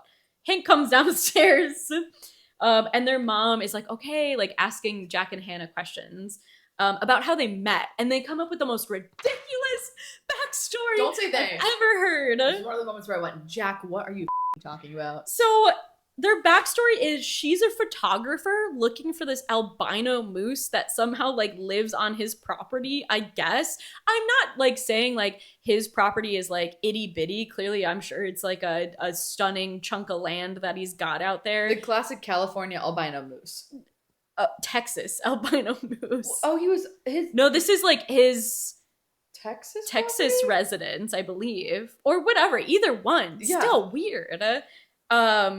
And so Jack goes, like, she comes to his door, which I don't know how this works. I'm not like a a photojournalist, but I don't think you're knocking on private homes to be like, hey, I think this albino moose is in your backyard. Can I go look for it? But whatever. That's what happens. And he goes, yeah, I'll help you. And they don't find the albino moose, but they fall in love. Okay. Yeah. What a dumb story. He also gives her, during this little monologue, he gives her the sick nickname Stumps because she's stumpy. Once again, you're calling her ordinary. You're calling her normal. You're calling her stumpy. Also, Stumps is not a nice Stumps. thing. I'm going to start calling you No! Schmoopy is better. Schmoopy. My schmoopy. My schmoops. Connie's eating this up though. She loves this. She's asking Jack, like, what do you like the most about Hannah, and vice versa. Jack again basically says, I like that she treats me like a real person. And Hannah just goes, I like that he thanks me for things that he doesn't have to thank me for. I guess you're put on the spot. That's not the worst answer you could give, No, but it still feels strange. And then she says this nice thing of like, she's being vulnerable kind of for the first, like, she has cried and stuff in front of him, but she has not really gone into any tragic backstory stuff. She's or like actively been vulnerable. She is actively deciding to be vulnerable with him. And his response to this is like, doesn't say anything to her saying that, takes a little piece of trash and Kobe shoots it into the trash and misses. This is what I'm talking about, of like the way they interact makes no sense. She's having this moment. You tell me like, oh, it's been really hard. Like things have been hard lately. You're opening up to me. And I just look at you and I don't say anything. And I just go, yeah. And I shoot. Did you guys see that? It falls off. What the hell are we talking about? Okay. Like what? And that's endearing to her. That's endearing to her. She's like, oh, that's so silly. This is something of him. that comes up several times throughout the books of like, and I love how he shoots trash into the garbage and always misses. She must not have ever met a man between the ages of what, 14 like to 25. Equivalent of like when you're in school and you're walking through the hallway and some guy jumps up to touch the top of the door frame. Yeah. That's Jack doing that. Everybody does this. This is okay, but it's quirky. It's actually a really endearing quality of his. Robbie doesn't do that. Do you want to? This is the empty one. What the hell? I'm gonna grab this one and swap it out. Fair enough. Also, like Hank doesn't do that. They both grew up in the same house. I get if Hank was like, that's something that Drew used to do a lot, or you and Drew did together, and that pissed me off, and now I refuse to. Crazy. Drew did that. You're not allowed to do that. Well, his whole thing about it is really intense too, where he's like, you guys had this accident, and I'm upset that an accident happened. I mean, I guess I get it. You can be I'm so scared. angry. I don't know. I have a lot of like Yeah. vindictive and mean family members, so I can see them holding a grudge like this. Oh. But oof. But In this story, it sucks. so Connie's eating this all up, and then Hank goes, Not my immediate family. we love My extended family kind of sucks, but my immediate family's fine. Hank asks her what she likes least about Jack, and she mentions the weird way that he leaves his clothes out, and she says like he leaves his clothes out as if he got raptured before his clothes, like he gets raptured and his clothes are just like lying there, and this kills. Everyone's laughing, including Hank. They all love this. This is what I mean of like they're trying to make her this really funny, she actually is a fun character, and I'm like, no, like most of these instances you're laughing at her, not in this instance, but Yeah. Jack is laughing at her. Yes. Normally, If she had a really dry sense of humor and she said that and immediately went, I should not have, like, to this Texas, probably very Christian family should not have made that Right. joke, and they all burst out laughing, that's one thing, but yeah, I don't know, it doesn't do it for me. Yeah. Also, I was like, okay. This is where she confronts him about the fact that he left in the morning, early. She goes, "You can't do that," and he goes, "I'll stop sneaking off when you stop humming." We'll come back to this weird detail later. I don't know. Oh, right. We'll come back to it. My favorite scene is coming up. So they have dinner, and then Hannah brings Jack out somewhere to talk in private about the corgi lady situation. Jack thinks his stalker's hilarious. He does not take the corgi lady seriously whatsoever. She leaves him sweaters. He gives those sweaters to his mom. Weird. Yeah, Okay. it sucks. So I get him being like, this can't be anything. It's just an old woman with a bunch of corgis. The giving the sweaters to the mom is up though. but it's like this can't be anything, but she's sending him like nudes and stuff. It's still weird. I wouldn't be like, okay, this stranger who has sent me nudes and sweaters, I'm gonna give these sweaters to my mom. But remember, he's still a man. Yeah. So it is like a juvenile ha ha he he thing with him. Isn't this funny? The sweaters to the mom, though, I think is where I can go. Weird. Yeah. Not that, hey, if you're a man and you have a stock, take it seriously. Yeah. Come on. Don't give hire Sadhi to come and be your bodyguard. I'm a 6 figures per hour kind of salary. But if you can pay it. Hey, but she's good at what she does. Is it working? I'm waiting for you to start wheezing. Shush you. Shh. All right. So he thinks his stalker's hilarious. Hannah goes, "You really need to take this seriously. Stop laughing." And he goes, "I never laugh." And she goes, "What the hell are you talking about? You laugh all the time." And he goes, "Because you make me laugh." And then Hannah's trying to scold him when out walks a horse, a naked horse, which is an actual line from the book. And at this point, there are several lines that I fear I need to read from I think this we were book. all sort of like, I think we all find the scene very funny, but there were so many excellent choices. Yeah, she describes the horse as naked. Okay. Which is a very silly way to talk about a horse. Okay. And now I'm going to say that Okay. about our dogs. My naked dog. My naked dog. And similar to the cow, she goes, "Wow, horses are so big in person." And then to emphasize how large they are, she thinks this thing's face was the size of a suitcase.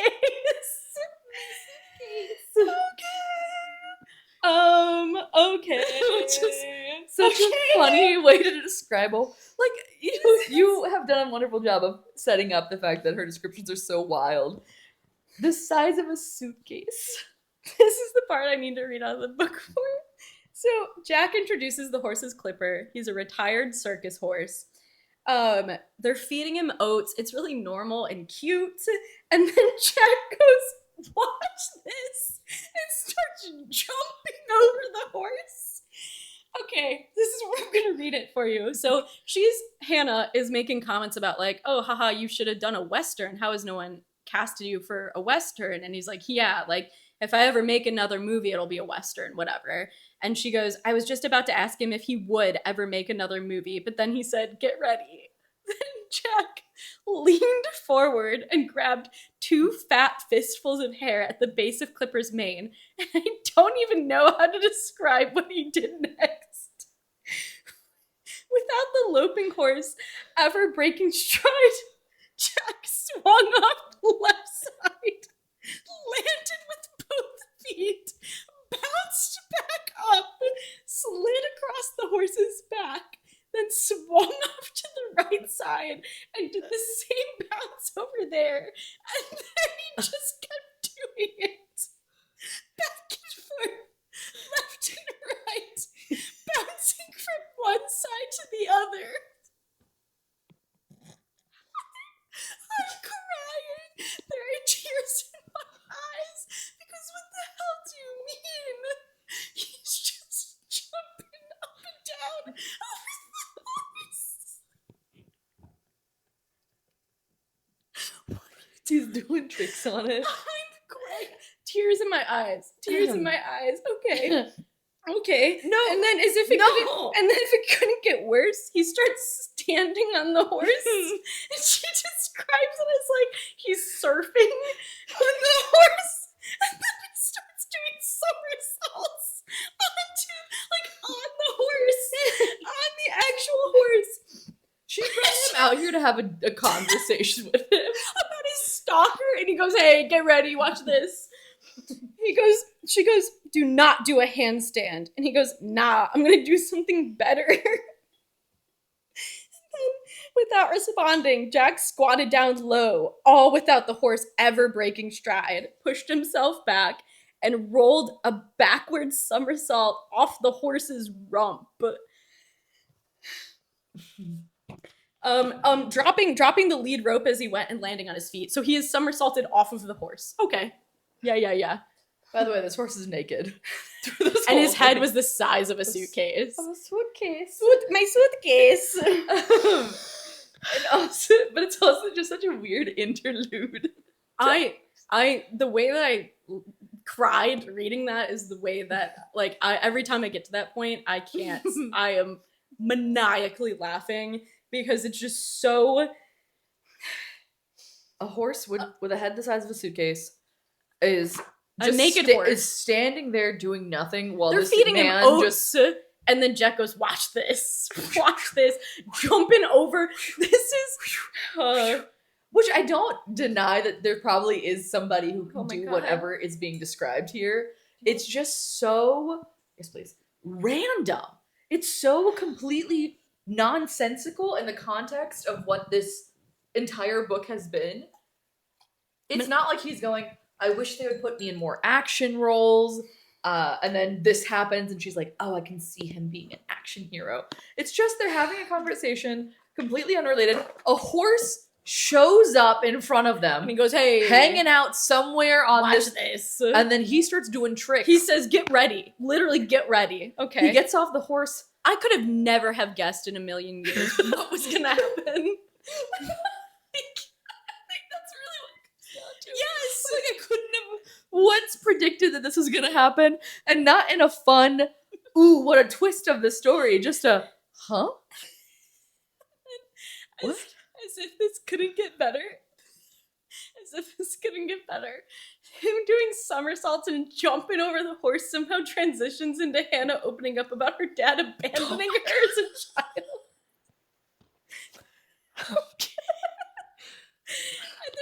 Okay, because he's like, the horse was from a carnival, and so it's used to getting dunked on constantly.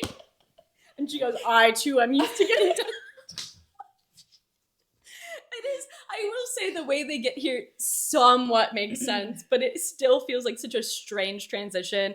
It's basically he goads her into like riding the horse, not jumping and somersaulting, but just riding it like a normal person. And she goes, yeah, I've only been on a horse once. And that was when I was on a vacation, and it was a vacation that my dad just left. Like, he literally f***ed off during this vacation. Which is so funny. Yes. Like, I'm sorry if that's happened to you. Your dad took you to I'm Disney so sorry. and then just left. But she really, like, Katherine Center went, what's more tragic than your dad leaving? Your dad leaving on during a vacation. Mid-vacation, yeah. Oh my God. So she's opening up about this, and then they hear Hank yelling, and they find out that Jack's mom collapsed. Again, this is just an insane series of events of like, I'm taking you out to talk about your stalker. You're doing tricks on this naked suitcase horse. By the way, so my dad left me when I was 7. Oh, your mom collapsed. What are we doing? This was the most tension we had in the entire book. So they rush to the hospital. Hannah drives them, but like in their haste to get to the hospital, obviously Jack hasn't grabbed anything to disguise himself. So typically when he's been going out in public, he's been doing sunglasses, hat, just anything to make him a little bit less recognizable. But because this was an emergency, they didn't plan for that. To which I go, why is this not always in his car all the time just in case? Whatever. Anyway. Why don't you figure out, why don't you MacGyver a situation? She tries. They go but to she's not good at it. She's not good at it. They go to the hospital and Hannah calls the team basically being like, I need something to help disguise him. She tries to go down to a gift shop. It's not open. And then she comes back up and Hank and Jack are fighting in the waiting room. Hank is insisting that Jack leave. And Jack, understandably so, goes, my mom collapsed. I'm not going anywhere until I know she's okay. And then they get into another nearly physical fight, this time in public. But Hannah steps in. She sends Hank away. She hides Jack. In the moment, she has there's like a pack of teens coming, and she pulls him down to her in a hug to hide his face away, basically. And then she says, hey, you really should leave because, again, you're out in the open with no disguise. And he goes, I'm not going anywhere until I know what's going on with my mom. And she goes, okay, fine, fair. I'm going to hide you in this stairwell. I'm going to go talk to Hank because Hank has not told Jack what room their mom is in. Which is confusing if Hank and Jack were together. Also, why would Jack not be able to ask about? He could just go to the desk and be like, "My mom got admitted. She came in with my brother. What room is she in?" As long as you're a direct family member, you can get that information without having to deal with Hank. So, Right. okay, whatever. So Hannah starts to go away to see if she can find out this information, and she's also saying like, "Oh, I'll find the best route for him there. That'll be, away from prying eyes." But as soon as she leaves the stairwell, basically she sees the same youths, the same teens in their phones running around. So she runs back into the stairwell. And they're definitely going to tweet DeCock. Well, trying to do a Twitter, Instagram. DeCock? TikTok. Dang it. Okay. What did you just... They're definitely trying to blast him on the interweb. They're trying to blast him, all right. Do teens like Glenn Powell? No, right? I don't Isn't he, know. like, Teens too old, can right? weigh in. I wouldn't. I mean, as an adult, I wouldn't. No. But also, he just feels too old even to me. I feel like, yes. Also, when I'm a teen, I was like not attracted to like full grown looking men. Like, I remember when I was a teen, I was like, I like a Twinkie boy. A clean shaven man. Yeah. Because anything, like any man with facial hair feels scary. Right, to adult. Yeah. Like this guy, but I will say my sister was a big fan of Chris Evans. Yeah. And he was like an adult man, right? Yeah, but I feel like because of just like the nature of his roles were like largely unserious for the most part. I guess. It's like me. Whatever. But okay, fine. Teens are after weigh him. Weigh in. She runs back into the stairwell and they run and they find a supply closet and they run into the supply closet. Hank texts them while they're in the supply closet and goes, "Hey, mom's staying for observation. They think she's okay. They think she just got like some vertigo. She's dehydrated, whatever. You can go home." Okay. Hannah decides that now is the best time to attempt a heart-to-heart with Jack. She's wanting to know more about why his relationship with Hank is so contentious, which is a fair thing to want to know, but while you're trapped in a supply closet feels perhaps like not the time to bring it up. But this feels like something maybe another time, but maybe it is just like where you can't go anywhere, you're whatever. Life seemingly returns to normal after this. Connie's back home, everyone's fussing over her. Jack and Hank kind of have a little bit of a truce. I think they're feeling a little guilty for them fighting each other, and like they again clearly don't want to add to the stress of their mom. Jack and his family are getting more and more friendly with Hannah. Even Hank is doing things that are nice and helpful for her. And this is continuing to make things hard for her because she needs to keep reminding herself that this isn't real. This is fake. Hannah and Jack are out for a jog, and we return to the humming thing. And he goes, "I finally found the song you're always humming." And it's "Dream a Little Dream of Me." And again, we have another moment of Hannah starting to open up to him and going, "Yeah, like, it's the song that my mom always used to sing, but I think she only sang it when she was happy because she never sang it ever again after my dad left." And then she goes into detail about her dad leaving. Well, he already knows about her dad leaving. She starts to go into detail about Travis, her mom's shitty boyfriend. He was horrible. He was abusive. He was an alcoholic. The list goes on. And she mentions how the night of her 8th birthday, so when she was supposed to give that fuck-ass safety pin necklace to her mom, that's when things really started to hit the fan. He, up until this point, had been very mean emotionally to her mom, but hadn't seemingly physically hurt her. But it's Hannah's birthday. They're supposed to go out for pizza and cake. He goes, "I don't want to do that." And Hannah throws a fit as an 8-year-old and like slams her door. And then he starts rushing after her. And her mom gets in between and ends up kind of taking the hit for Hannah. And that's one of the most traumatic nights of Hannah's life.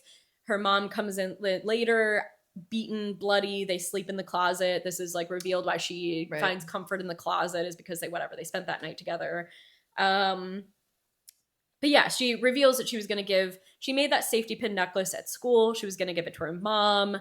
She wasn't able to do it because of everything that happened with Travis. And then she thought that it just was lost in that little scuffle. never thought that her mom had ever had it, and then reveals, well, my mom died and I went through a jewelry box and I found it, and that's why it's so meaningful to me and why it hit me so hard that I lost it on Which the is beach. a beautiful moment. Like, Yeah. I don't have a problem with this scene. It was really lovely. I don't have a problem with this. I just wish that there was like less going on in her backstory. Like, let that be the thing. Like, and be done with it. But whatever. Okay. Fast forward, a photo of Jack at the hospital is released to the internet. And now he's at a threat level orange. He's gone even more. And people know he's there now. Yeah. And Hannah goes to HQ for surveillance updates. She finds out that Robbie and Taylor have broken up at this point. Well, she told Taylor. And she told Taylor. When Taylor and her had her initial argument, she goes, he's never been the dumpy. He's always been the dumper. He's going to dump you. And Taylor was so confident, being like, we're not going to ever break up. He didn't meet the right one. She's like, well, I wasn't the right one? Yeah. Like, well, you weren't. No, because you never loved him. You never let him love you, is what she said. Insane. Okay. This turns into let's stroke Hannah's ego competition. Glenn, so Taylor's broken up about the fact that they have broken up. And Glenn points at Hannah as she's walking in and goes, you should be like Hannah. She got her heart ripped out the day after her mom's funeral, and she showed up to work the next day like a goddamn superhero. Glenn. Gross. We shouldn't be making this this is how you should be acting. You shouldn't, do this. And then Robbie goes, I should have never let you go. I made a mistake to Hannah. So Taylor's getting dogged in front. Yeah. In front of, everything is happening. I go, what the hell is Hannah doing that everyone and their mother loves her like this? Right. Okay. It's also Glenn's job should be to keep a professional atmosphere. And instead he's fanning the fires like Lisa Vanderpump. This is what I'm saying of he does favor. Oh, obviously. Hannah. Yeah, and I think she does know it too. She's like, he picked me. He chose me. He pick me. Choose me. And she's feeling so vindicated right now too. Yeah. She's feeling, and obviously Taylor has done a mistake. I don't think Hannah should ever forgive her or want her back in her life. Yeah. But the author's hand shows in the scene where it's like, you wanted to write a scene where the bad girl gets punished and the good girl gets a standing ovation and Einstein clapped. And we get a literal standing ovation for Hannah later, and I want to talk about that. And it's the worst. And as if we haven't made Hannah pitiable enough, here's Robbie again to neg her yet again. And she goes, he tells her, I made a mistake, I want you back. And she's going, ew, disgusting. No. And he's going, you're rejecting me because you're so dumb that you think Jack actually wants you. But he doesn't. His girlfriend Kennedy Monroe is so much hotter than you. He brings this up so many times. Well, because he wants to be with Kennedy Monroe. That's what I'm saying. What do we this is Robbie is every guy who is just dating a girl until he finds the right one. Then when he leaves her, he's with somebody else, and the rest of his life he's going, I should never have left Hannah. I genuinely think he likes Hannah because she didn't give him the time of day. Yeah. Again, it's a challenge. But if he were to ever fully get Hannah, aka when he did have her, he broke up with her. That's what I'm saying. Breaking up with her is a test. Yeah. To be like, do you actually really want me? No? Okay, then I'm gonna make you regret that. Right. But he does effectively get into Hannah's head and saying these things, and she is once again reminding herself, this is all fake. None of this is real. And she goes, I need to distance myself a little bit from Jack to, stop myself from continuing to fall for him. And this last one page, because then Jack has a really bad nightmare. This lasts literally one page. I am not being facetious. It's one page. Okay, he's having a nightmare. She wakes him up. He's startled, not sure where he is. They start hugging, they're cuddling while he calms down. And she asks him about the nightmare. And he's really reluctant to open up about it, but he eventually tells her it's about his brother Drew. Obviously. They're driving in Jack's car. I wonder if it's over a bridge. And they hit a patch of black ice and they go over a bridge into the water. Yeah, very heavy-handed. This is where his phobia of bridges comes from. But in the nightmare, he like acts to get them out of the car quickly, but then he ends up drowning. And he reveals he keeps having this nightmare because it's basically exactly what happened the night of Drew's death. The only difference being that so they hit the ice, they get into the water, they go over the bridge, they get into the water. Jack's like, okay, this is bad, but we have hit, like, we basically, like, the car is like belly flopped into the water, so we're still above. If we can roll down the windows, unbuckle our seatbelts fast enough, we can both swim out of the windows of the car and get up, and it'll be okay. But Drew is like frozen. He's freezing up as Jack is telling him, like, hey, unbuckle your seatbelt, lower your window, whatever.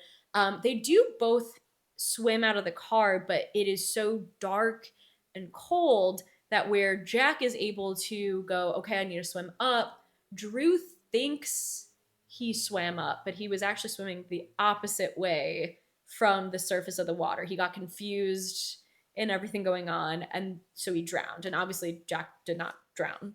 So those are like the differences with the nightmare. And Jack is basically going on about how he's convinced that he's a bad person who doesn't deserve forgiveness, and so to try to like absolve his guilt, he's been doing all these good deeds because we need to really know that Jack is a super good guy. But none of these good deeds have done anything to lessen his guilt. Yeah, of course not. And then Hannah makes the insane suggestion that maybe he should just try to lucid dream so that he could talk to Drew. So what if we went to California and did an ayahuasca trip? Like, it's and truly, then your problems she are goes, solved. yeah, I looked into like nightmares a lot, and I learned a lot about it. And like, people are saying that they stop having reoccurring nightmares if they're able to change the dream. So I think you should try to learn how to lucid dream so that you could talk to Drew and change it and like not make this happen. Also, what do you change the dream? The only outcome for a dream like that is I saved my brother, and then you wake up and it turns out I did not save my brother.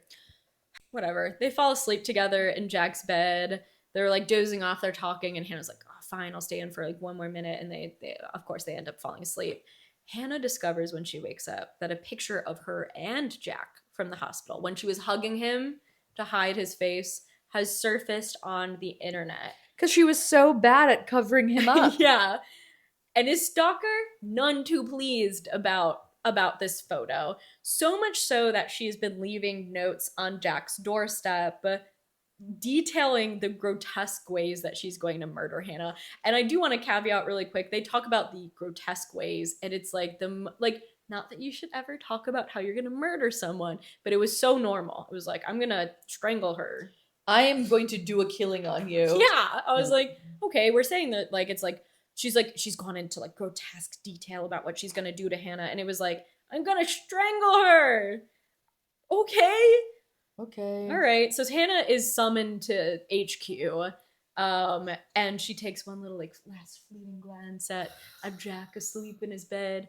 She goes to HQ. Glenn tells her that keeping her on this project is more dangerous than taking her off of it. So she comes back from this meeting. Jack meets her. He's like, hey, I saw the fact that a picture of you and I has been like put out to the internet. Let's go down to the river. He drives them down to the river. Okay. Where she almost drowned. All right. And then she tells him, hey, I'm being taken off of this. We need to give up the gag and tell your parents and tell Hank that I was never your girlfriend. I was just your bodyguard, because now Robbie is going to come in and take over. And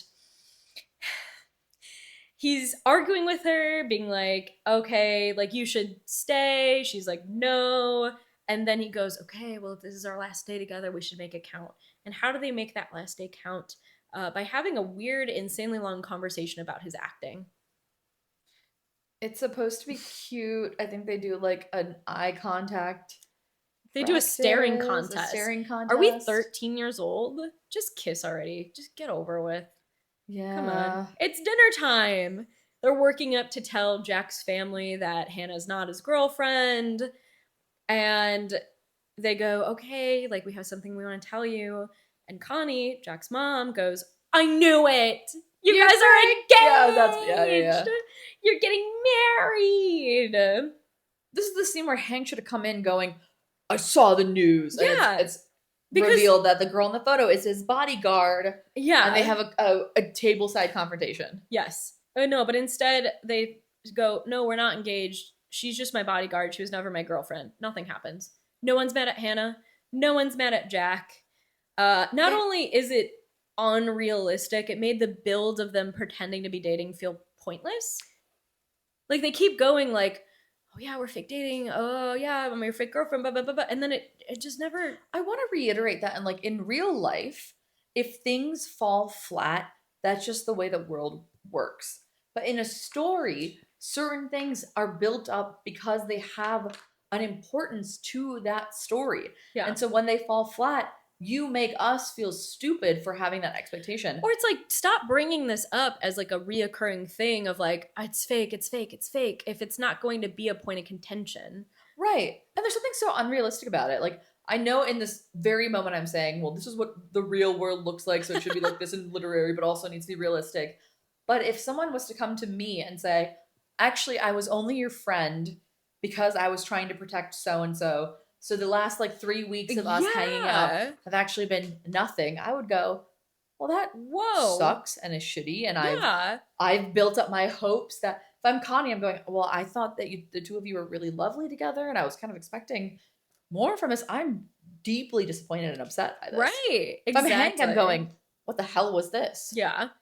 But instead, rather than being angry or shocked, Connie just goes, well, no, you guys are clearly in love. Why aren't you dating? I think you guys should just get married. And she goes, Jack's not that good of an actor. Like, I don't care about this fake relationship. Y'all should get married anyway. She literally goes, I don't care. I think you guys should just get married. What? Okay. What Hank does get mad at is the fact that Jack was under any kind of threat that required him to have a bodyguard, and the fact that he kept that a secret from his family. And I think that's totally fair, especially with everything going on with their mom. I feel like it would be like, okay, like if things were so bad that like they decided you needed a bodyguard and you brought that to our place, I understand that anger. Whatever. And again, this whole time Hank has been so nice to Hannah. Yeah. He has never once made like a mean comment. Yeah. He threatened to Jack, but he never went through with it.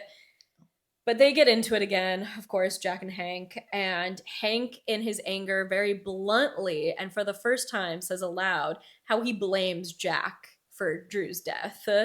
And then Jack finally reveals what happened the night of Drew's death. So it turns out Drew was the one driving the car, not Jack. And Drew had been drinking. Jack didn't realize until he had already gotten into the car with him. And when they crashed, the only thing that Drew could say over and over again was like, don't tell mom, don't tell dad, don't tell Hank, because Drew had a drinking problem as well. He was also like an alcoholic from like the age of 16. And again, they had thought that he was sober and clear, and then he wasn't. And then Jack just decided, okay, yeah, like again, like this insinuation of like, this is your dying wish because it's the last thing we talked about before you died, so I'll uphold it, which is kind of insane to me. Like, I at first I can get it, but like after a while, wouldn't you be like, hey, we all know Drew had a drinking problem. It turns out he still had that drinking problem. He was driving the car. Like, I don't know, he's already dead. What are you doing in telling them? That's how I feel, where I'm like, maybe that's callous, but... And this, like, intense sense of honor, it's one of those, like, I will suffer to protect the image of my brother. Yeah. And it's pointless, and also you're going to give it up in this intensity of the moment. And we're once again being like, Jack's such a good guy. Here's another instance of him being a good guy. It makes me think he's a bad guy, where he's like, I'm willing to not have a relationship with my mother, my father, my older brother, at the behest of a dead younger sibling. It's been 2 years and like Hank has been so vile towards Jack. Isn't it like, aren't you worried about, oh, like Hank is gonna feel like an asshole if I ever reveal this to him? Or like, what does that say about Hank? If you're like, what if I had killed my brother? What if it was me? This is how you were going to treat me over an accident that I had never... Like, I wasn't planning to kill my brother. Right. I didn't mean to do this. I think the implication is, once again, because there was rumors about, like, Jack was drinking and driving. Right, that's what I'm saying. It's like, if you actually thought I was drinking and driving... Yeah. Yeah. Like, is that how you're going to treat me for the rest of my life? If it was, I'm just saying, it's like if it was a thing that where Jack would invite Drew to Hollywood parties and Drew would relapse and then Hank would have to deal with him, that's a whole other thing. Yeah. But if they were at Hank's, or Drew's been clear for years, and then he hangs out with Also, why Jack are we telling the same story as Hannah's mom with Drew? it's weird. You know? Like, why are there... Drew's also an alcoholic. He's been an alcoholic since he was 16. And then also had the same thing of, like, everyone thought he was sober and then he wasn't. It's weird that that happens, but then it's not Hannah being the catalyst for Jack opening up about this, like, story. Right. Yeah. If Hannah was removed, There's also no bonding moment between them over this. it's so unrelated to their romance. It should have been like Hannah was an influence on him to open up and reveal the truth, and that shows something about their love. Rather than it being like a He heat of the moment. Is able to forgive himself because Hannah was able to forgive herself or something like that, and that lets him talk to Hank. But instead it's just Hank finally confronts him and he gives it up. Yep. Has nothing to do with Hannah. Yeah, not a thing. All right. They have a big It's just thematically so weak. It totally truly is. upsets me. Then what was the whole point of this secret? I wonder what happened the night that Drew died. It's like none of it actually mattered. No, none. None of it mattered to their love story, which is the point of the goddamn novel. Yep. All right. Well, that gets confessed. They have a big group hug. Literally have a big group hug. Hannah exchanges like an emotional goodbye with Doc and Connie, fully going, "Hey, my mom died. I think of you, like you were like a great fake mom, basically, to me," to Connie, which feels crazy, but whatever. Amadi, who's one of her coworkers, comes to pick her up. But Jack and Hank have stepped out for air and feasibly to continue to talk between themselves. And they haven't returned. And she goes, "Okay, give me a second," tries to find them, goes to a different few places on the ranch and can't find them. So she finally goes, "Okay, fine. Get me in the car. Let's go." They're driving off for a little bit. And then Amadi goes, "Is that Jack running after us?" He's literally running after their car. They exchange a really awkward goodbye. There's this sort of like Hannah waffling between whether or not she wants to reveal to Jack that she does have real feelings for him. Mm-hmm. And she decides, no, I'm not going to say that. So it's, this very awkward kind of professional, stiff goodbye. But at the very end, Jack does reveal, "Hey, I'm going to miss you, and I mean that." And it's really meaningful that he says, "I'm going to mean that," because there's a lot of indecision on her part of, is he acting in a way that he's is an actor? Yeah, like, is he just acting, or is this actually how he feels? So the fact that he has clarified, this, "I'm going to miss you, and that is actually how I feel," is whatever, meaningful for her. Okay, so Hannah's in her new apartment because she moved because of Taylor, if you remember that. And she's absolutely miserable. There's a bunch of haphazardous boxes. Nothing's in the right place. It's obviously a brand new apartment. She kind of goes into like, my old apartment was so like quirky and vintage, and this one's so like modern and stark. And she just goes, "You know what? I'm going to keep it this way because doing that will make me feel less of a connection to Texas, because I already feel like I'm starting to form a connection to Texas because of everything with Jack. So I'll just make myself so miserable that I want to go anywhere else but here." Yeah. Okay, so she's doing that. She's decided to like not unpack any of her shit. She's just living amongst boxes. She's eating takeout. She's scrolling through her phone. A couple of days have passed since she's left Jack's, and she sees a video of Kennedy Monroe in Texas. She's in Texas. And eventually there's several videos that Kennedy has released, and one of them is Kennedy going to Jack's house. Surprising him. Hannah's immediately like, "Oh, how could Glenn like let this happen? Like, he's still under threat. Then we need to not let everyone know where his actual address is, whatever." And in this, she's like all over Jack and whatever, and then she ends up proposing. And during this video, Hannah's using her ultra mega perfect body reading skills to go, "Jack looks uncomfortable with Kennedy in this video." Mm-hmm. And then she also notices that he is wearing her safety pin necklace. Yeah, before she can obsess over this video of Kennedy proposing to Jack Robbie shows up to her apartment. Taylor's outside guarding her apartment. Robbie shows up. And once again, he's trying to get her back, and he's trying to get her to let him into her apartment. She's like, no, you're not coming in here. And so he is going into this, like, I made a mistake. I want you back. I never liked Taylor. Was never like that. While Taylor's fully there. And during all of this, she goes, oh my, he's like, you need to let me in, like, let me into the apartment because I don't want to talk about this in front of Taylor. And she goes, oh my God, I never let Robbie in. This is her big emotional breakthrough. And she lists off a bunch of heinous shit she did to Robbie. Of like, I didn't show up to his birthday. I last minute bailed on this couples trip that he planned and booked for us.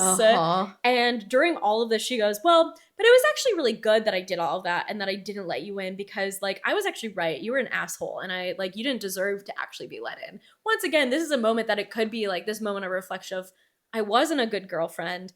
I didn't let you in emotionally because I'm now realizing like the things that I'm feeling about Jack are very much so not the things I was feeling about you. But rather than it being this moment of self-reflection is once again turned back on Robbie of, well, but even though I didn't, it like actually wasn't a mistake on my part because you didn't deserve it. It's okay. He can still be an asshole, but you can still be wrong. Yes. You can still have been a bad girlfriend. Both things like can be true. Having spent time with Jack, you can go, oh, if that was him, I probably would have gone on that couple's trip. Yeah. I would not have bailed on his birthday. So I was not a good partner. And like, obviously Robbie was never going to be a good boyfriend because look at how he treats me now. But in that moment, I didn't know that.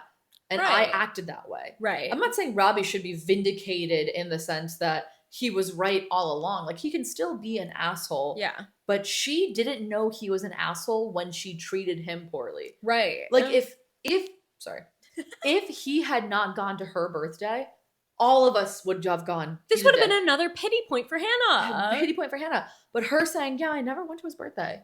And I never actually showed up to the huge, monumentous couples vacation that he organized for us. But that's fine. It's like, no, he spent time and money and effort planning this trip for you guys. And this is something that at the very beginning of the book, when he, like right before he broke up with her, when she was telling him about like, oh, I booked this trip to Toledo, Ohio, he made a comment of like, you're not going to go on that vacation. And she's like, what part of non-refundable don't you understand? He's like, I know you're not going to go on that vacation. And that's because we find out he has done this very thing and she's bailed on him. And what part of that was probably, much of that probably was non-refundable. Right. And this is where instead of having Taylor having slept with him, you just have it so that Taylor's like, yeah, I'm friends with both of you. I've seen it from his side.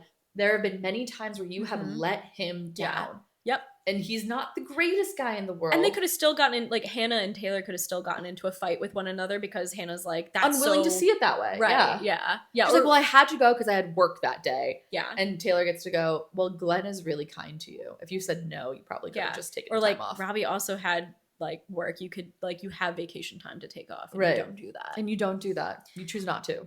Hanky. No, it was this weird moment where Hannah gets to feel vindicated for everything that Robbie put her through. And gets to look back and go, I never loved him anyways. Yeah. And it doesn't work out, in my opinion. No. And also, like, it's another instance of like, haha, Taylor has to be here and be a witness to like Robbie being like, I never loved Taylor and I actually always wanted you. Which works, I guess, in that sort of like manhwa revenge plot if you don't take Taylor back as a friend. But yeah, Robbie's a douche canoe. Yeah. It's the day before Thanksgiving. She gets a call from a random number, and obviously normally she wouldn't have picked it up, but she's so starved for interaction with anyone that she does. And it's, lo and behold, guess who it is? It's Jack. And he tells her about this plan that they've cooked up to catch his stalker, the corgi lady. And she goes, that's never gonna work. And he goes, we already caught her. That's what I think what we're getting at with the lack of tension of like, okay, whatever. And also, why does that come from Jack and not her company? Why didn't her boss inform her? Yeah. But hey, now Hannah can come to Thanksgiving because the corgi lady has been detained and is feasibly off to Florida. Her random sister that she has come to. Well, she wasn't pick her taking up. her meds. you know how that happens when you don't take your meds and you start stalking people. And yeah, he confirms in this call, because they're on a video call, that he found her safety pin necklace. And he's like, yeah, you can come to Thanksgiving now because the corgi lady's there. And she's like, why would I come to Thanksgiving? Because she's trying to still be very like, you are my client and now the job is done. I have no reason to see you, to, I don't know, to help herself in some way. And he goes, well, I found your safety pin though, and you're going to want to have that. So if you want it back, you need to come to Thanksgiving. Okay. Okay. Thanksgiving! For some reason, everyone's there. They've invited the whole security company. Yeah. So Doghouse, Kelly, Amadi, all these characters that you have not met are also invited to Thanksgiving. Yeah. It's like Jack's family and then all of Glenn's company and Kennedy Monroe. And this is Monroe. This is the one part where I go, I need to talk about the fashion because everyone's dressed crazy. We have Hannah, who has a sundress with a sweater, tights, a pom-pom scarf, and red cowboy boots. And I go, how is she not sweating? Because it's Texas. And I understand it's November, so it gets a little bit cooler, but like not that cool. Like it's around this weather that we're experiencing right now of like low 50 or like high 50, high 60s, low 70s. You're in a sweater with a pom-pom scarf. That, okay. It's Thanksgiving. It's autumnal. It's seasonal. Yeah. Also, I tried to replicate this outfit, and it looked so bad. Yeah. It's the outfit. If you have the book, it's the outfit she's wearing on the cover of the book is what is being described here. Which on the cover of the book, it doesn't look as offensive, but it's still not good. Connie, Jack's mom, wearing a popped collar. This author is obsessed with a popped collar. Obsessed with Ina Garten. When Hannah is about to meet his family, like again, she didn't understand that she was going to meet. Her collar. She debated popping her collar. Collar, not colander. Her collar's getting popped, dude. So, but she goes, no, I can never pull that off. And then when she meets Connie for the first time, she goes, that's a woman who could pull off a popped collar. And then Connie's wearing a popped collar. Nobody can pull off a popped collar. Don't do it. Book was published and released in 2022. 2022. And then Kennedy is there wearing short shorts, jean short shorts, with a blouse tied right below her tits, showing off her cleavage. Well, she's real country. She real Texas. Country. Well, yeah, it's like, a California girl who has no clue what Texas is actually like shows up in Daisy Dukes and a tied up flannel and thinks that that's what it's going to be like. And I go, in what universe does... In what universe? I can see Snooki, maybe, from Jersey Shore showing up like that. There's also, so I didn't get into this, but there's a moment where Hannah is talking about Connie and how she's like really falling in love with Connie as like a mother figure. The mommy issues. And one of the things she talks about is like, Connie's just such a good soul. She does all these things. She's like, she gets these dolls from like a Goodwill and like rehabs these dolls. And she specifically talks about like these dolls look like sluts. They're supposed to be teenagers and they have these big pouty lips and eyes like they went through all this plastic surgery. And Connie, the sweet woman she is, she gets rid of, she erases their face and she makes them look like actual kids and she gives them freckles and braids their hair and like there's a lot of weird slut shaming in this book. She and took a Bratz doll and turned it into a Cabbage Patch Kid. Yes! And it's like, okay, it is weird to be like, if you were to show up to your partner's house in like Daisy Dukes with your tits out, that's weird. That is weird, read the room. However, there's a lot of like, obviously a lot of internalized misogyny and like slut shaming in this book of like, isn't it great that Connie like made these slutty little Bratz dolls into trad wives for these future girls to aspire to be. Yeah, so these girls don't have to. We don't have to get into the psychology of the Bratz doll, but Bratz dolls are very important for the era with they Bratz came dolls. Out. Every child liked Bratz dolls, and I don't think it turned them into sluts and prostitutes. Well, I think it was just mean. And that's why I'm her bodyguard.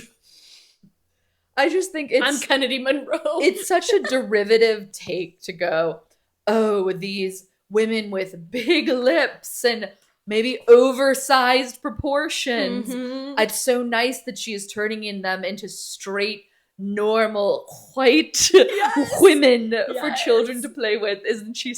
And I know that's not necessarily what Katherine Center meant to say, but it is something to be vibe. wary of when it Mhm. comes to like, Yeah. there's a underlying Yeah. thing. I'll get into it later, but like I think it would have been well, actually no, I'll save it for later. Sure. But whatever. So Hannah sees I'm titillized. the fact that Kennedy is there. Titillated?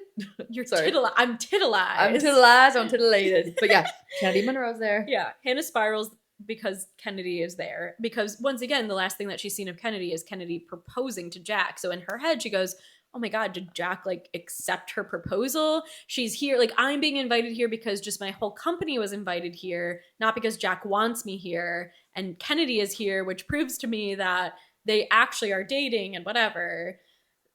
Okay, so Doc starts a toast. This is a thing they do every year. And everyone has to go around and say something that they're thankful for. Pretty typical, whatever, family Thanksgiving thing to do. And everyone says something really like banal, inappropriate for the most part. Kennedy says something weird about like being thankful for the amount of followers she has. But like beyond that, it's like. And we're thankful for the amount of followers we have. Yeah. But it's like everyone's like, oh, I'm thankful for this moonshine that's on the table, whatever. And then it gets to Hannah's turn and she pauses and kind of goes, you can't think of anything that you're thankful for? And Hannah goes, no, it's just that there's so much that I'm thankful for. And everyone gets a little laugh. And then Hannah goes on this absolute speech monologue BS about all the random stuff she's thankful for. And then she goes, I finally understand that it's not always like good to be running away. And I need to really be thankful for the things that are in front of me and close to home and whatever. This gets a standing ovation round of applause from everyone. And they all clapped. They literally it's her all girl clapped. boss moment. This is not an exaggeration. They all get up and like clap for her. Or it's one thing if like, because her whole company knows she went through a really difficult time. And whatever. It's one thing is she has a bit of a moment. She has a girl boss moment. And they all go like, here, Hannah, good job. Whatever. But they stand up and they're clapping. Yeah. That's what a real woman would say. Not followers. Not Kennedy Monroe. Yeah, you dirty whore. What's about to happen here? You're just like those dolls that Connie rehabs. Oh, yeah. Dinner's over. They're having a bonfire. Jack invites Hannah to sit next to him. And Kennedy steals the seat. This is the second time now. So beforehand, before the dinner started, before they went into this weird what I'm thankful for or whatever, there was an empty seat next to Jack that Hannah was going to take, and Kennedy slid into this one. So this is now the second instance of her doing this. And she starts asking Jack if Hannah is the girl from the pictures that have been circulating on the internet of everyone being like, this is Jack's girlfriend.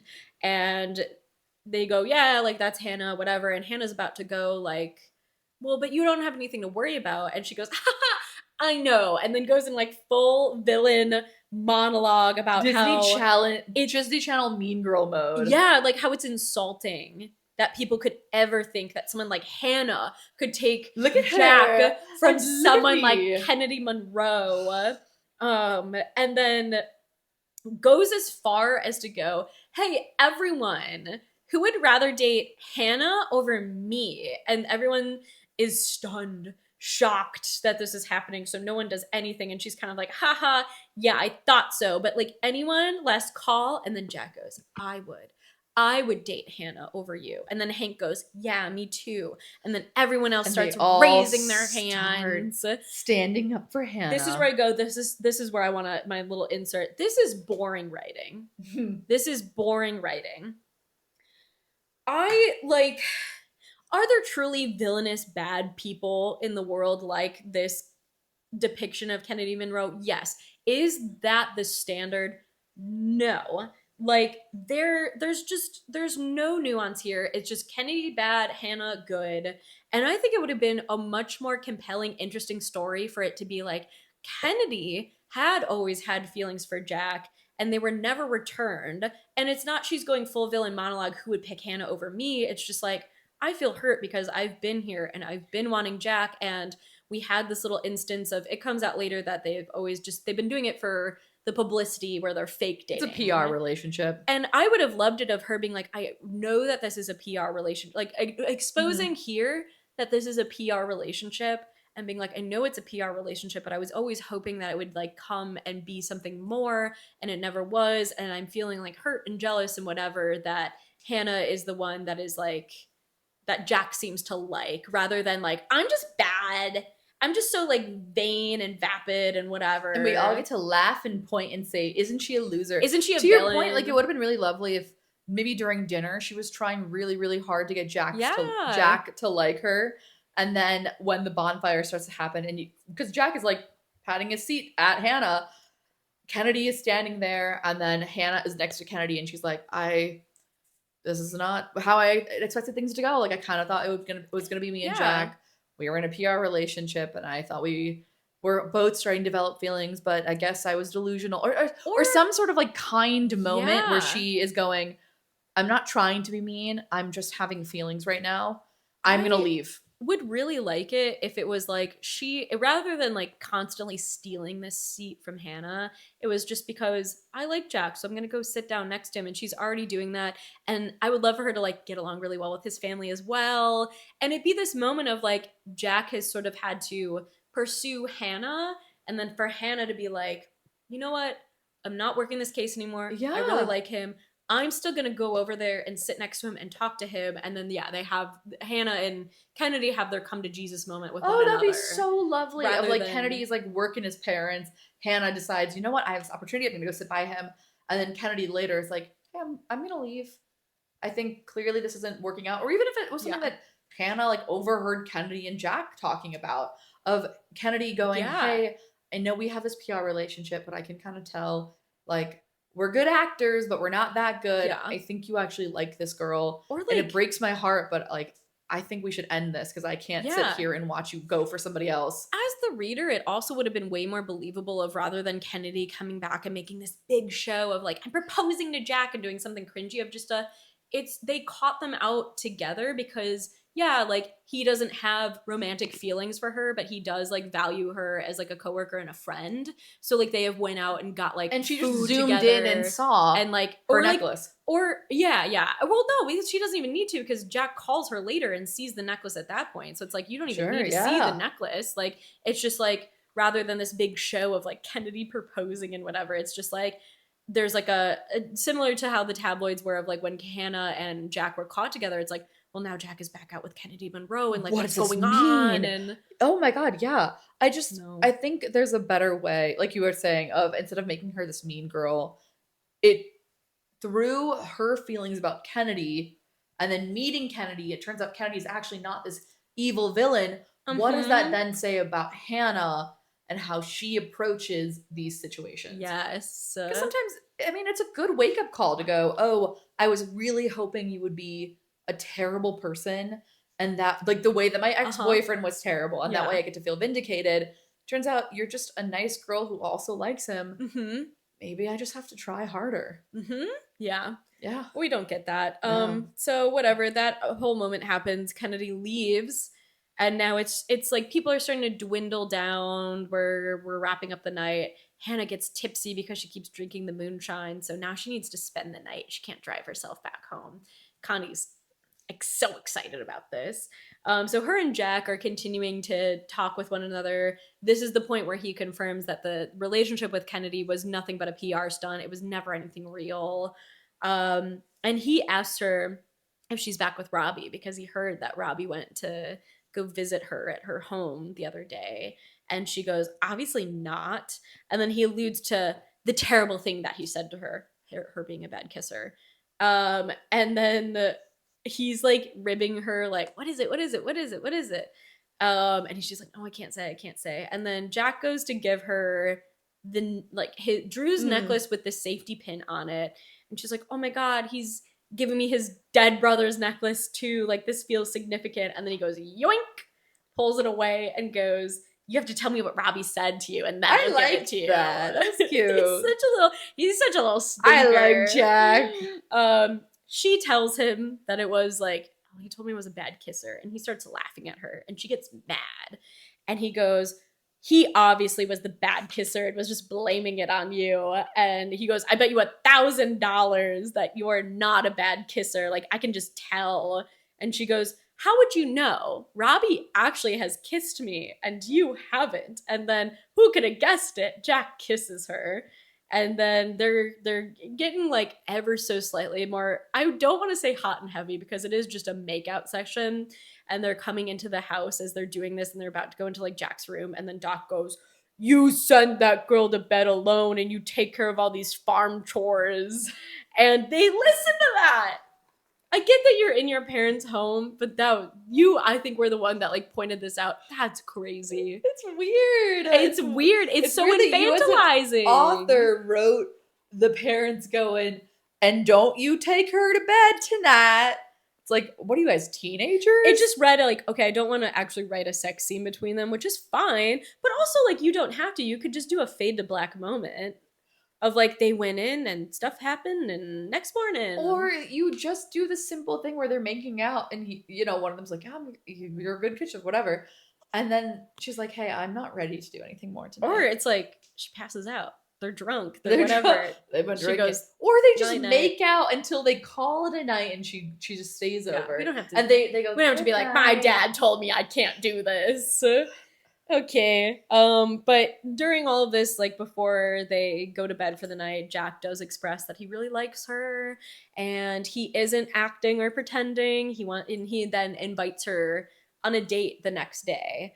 Back at his place in the city, not at his family's place. He kind of makes that little cheeky illusion of like, and there'll be no parents around, which is so weird because they're adults, but whatever. Hannah agrees, and then he goes, haha, by the way, you owe me $1,000 because she's a good kisser. Because she's a good kisser. Okay. Next day, Hannah's getting ready for the date, and I also don't No. like romantically that their first kiss was prompted by her ex-boyfriend. Yeah. It just felt a little... Just kiss. Just shut up and kiss. Just kiss. Just shut up and kiss. And then later you can go, well, what was that about? And then you can say, well, actually, no, you were a really good kisser. Whatever. Yeah. So Hannah's getting ready for her date. She hears a knock at her door. It's Taylor.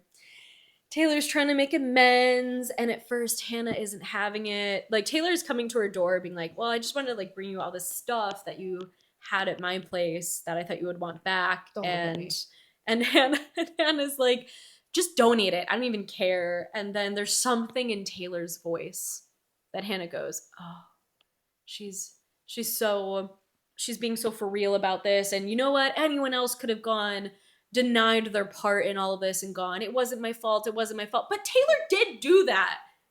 I don't like this because Taylor did do that. When they first had their argument, Taylor, again, was just being like, well, like, we didn't mean for this to happen. And at first it was just physical. But you guys broke up. And you never loved him anyway. Yeah, she did do this. She did try to, like, deny her part in it at first. But for some reason, because she is coming back and asking for forgiveness now. This is not what being a girl's girl is, by the way. You don't have to forgive somebody who your ex-boyfriend. She's doing, like, so Robbie has come back and asked for forgiveness, but has always, like said some underlying thing of like not making it his fault. Sure. And I feel like because Taylor is coming back for forgiveness and not doing that, she's immediately like, okay, I'll forgive her. No, I didn't like it. Again, I think we should just like, if we're gonna exile Robbie, we might as well just exile Taylor. But then she has no female friends outside of Kelly, who she doesn't even see as a real friend. So whatever. Hannah ends up telling Taylor, hey, come in, I'm going on a date with Jack, and I could use some help getting ready for it. And then she goes, but just so you know, this doesn't mean that you're automatically forgiven. This is just like our first step forward and becoming friends again. Okay. Yeah. Hannah shows up for the date. She's knocking on Jack's door. It takes him a minute to get to the door. He gets there. He's looking good. He's shaven. He's in a nice little slutty outfit. He holds the door open, but like just a crack. And he's acting a little strange. Would you say his body language is off? I was just gonna say, I was like, but even though she's really good at reading body language, she doesn't really fully. She knows he's acting strange, but she's not contextualizing perhaps why. And he's like, oh, like, what are you doing here? I have people over, whatever. And like she's like, well, what are you talking about? Like, we're supposed to have our date today, whatever. And he's trying to close the door on her, and she tries to put her foot in the door, but she's wearing these like open-toed little strappy high heels, and he ends up slamming the door into her foot, and she's bleeding like profusely. And he goes, oh, that sucks. Anyway, like, he doesn't react to it, which again, come on, like, that he was always reacting to her being sad or hurt or whatever, and now he's not. But no, she's really good at her job. She's like really good at reading people and the situation. Yeah. But And also, remember that his code word was Ladybug? they never use that. No, it never comes up. No. But whatever. So the thing that she is mostly locked in on is the fact that he's clearly mocking her. She goes again, like, well, we were supposed to go on a date today. What's going on? And he goes, you thought I was serious about that? I was just bored. Whatever. And yeah, Hannah, I'm so good at reading body language, is shaken to her core by this. What an overused trope, too. Rather than assuming that this is acting, she's assuming that literally everything else she has seen of him has been acting, which once again feels like a crazy leap to make. Wouldn't, like, the one day someone is acting weird, you would be more likely to go, oh, that's not in your character, rather than like this month and a half that you've known finally him. showed me your true colors. Yeah, okay, whatever. So she throws herself a pity party. She's like walking back to her car, crying, bleeding, or whatever. And then she goes, wait, actually, that was weird. And she logs into her iPad and checks the security footage, which, why isn't that your first instinct before catastrophizing? But whatever. And she sees that a man is in Jack's house. And at first she goes, well, he said he had company. But then the man raises a gun to Jack's head. She calls... I wish it was just, he used his code word. She goes, okay, I'm so sorry. Goes back and is like, I know a situation is going down. And not just her being an idiot. Yeah. Why is she once again so incompetent? I don't know what test she passed with flying colors for the FBI, but intelligence was not part of that. No, not a single. It makes me so mad. You're telling us that this character is so smart and so good at her job, and it's fine if the non-job aspects of her life are a mess, but when she's in, she's in. And again, it's fair if during this date she's having a harder time reading body language. Sure. Especially if you had shown us throughout the entire novel she was really good at it. But in this moment, because she's not really entirely sure. She's never been good at it. Right. Yeah. But then if he uses this code word and she goes, yeah, a situation's going down. Yeah. But no, it's not that. And also the like, we're expecting some sort of miscommunication climax here. One, it's a romance novel. But two, it's like a fake dating type of situation. So if it wasn't going to happen earlier on with his family, we're expecting it's happening right now. She's going to go home, be upset, be away from him for a while, blah, blah, blah. But immediately she realizes, oh no, something's up. Wait, something's wrong. But yeah, so she sees that there's a man holding a gun to his head on the security footage. She calls 911. She calls Glenn. And she goes, Glenn, this is what's happening. And he goes, where are you? And she goes, I'm there. I'm going in. And he goes, no, you're not by yourself. And he threatens to take London from her. And she goes, but I was already running in there. Because London means nothing to me now that Jack stayed, whatever. But also, London never meant anything to her because she kept denying it anyways. Like, also in chapter 2, in her diary entry in chapter 2, she goes, but I could kill you with any object. I could kill you with a corkscrew. I could kill you with a ballpoint pen, blah, blah, blah. She runs in and she sees a corkscrew and she grabs it as her weapon. Okay. She finds Jack and this guy on the roof. This is where they were supposed to have their date. They were going to like order takeout and be on his roof and watch the sun. Sure, cute. Cute date. Yeah, whatever. Like so she goes up to the rooftop and Jack's wrists and ankles are zip tied. And Hannah is trying to go in and go like slow approach, hands up, like not a threat. But the wind blows too hard and ends up slamming the door as she's coming out. And in his shock, the assailant turns around and shoots at her, and but she's fine because again, we hate tension in this book, and she immediately goes, I felt the bullet graze against my head, but I could tell that it was just a surface wound, And I know that like her knowing headwinds bleed a lot, that's fine. She should know that based upon her job. Her immediately knowing this wound is not serious takes all the tension. Even if she knows that, don't tell us as the reader that she knows that. Right. She's like, this happened to me and I'm not paying attention to it. I've trained myself in my service as a bodyguard to block out those aspects so I can keep my focus.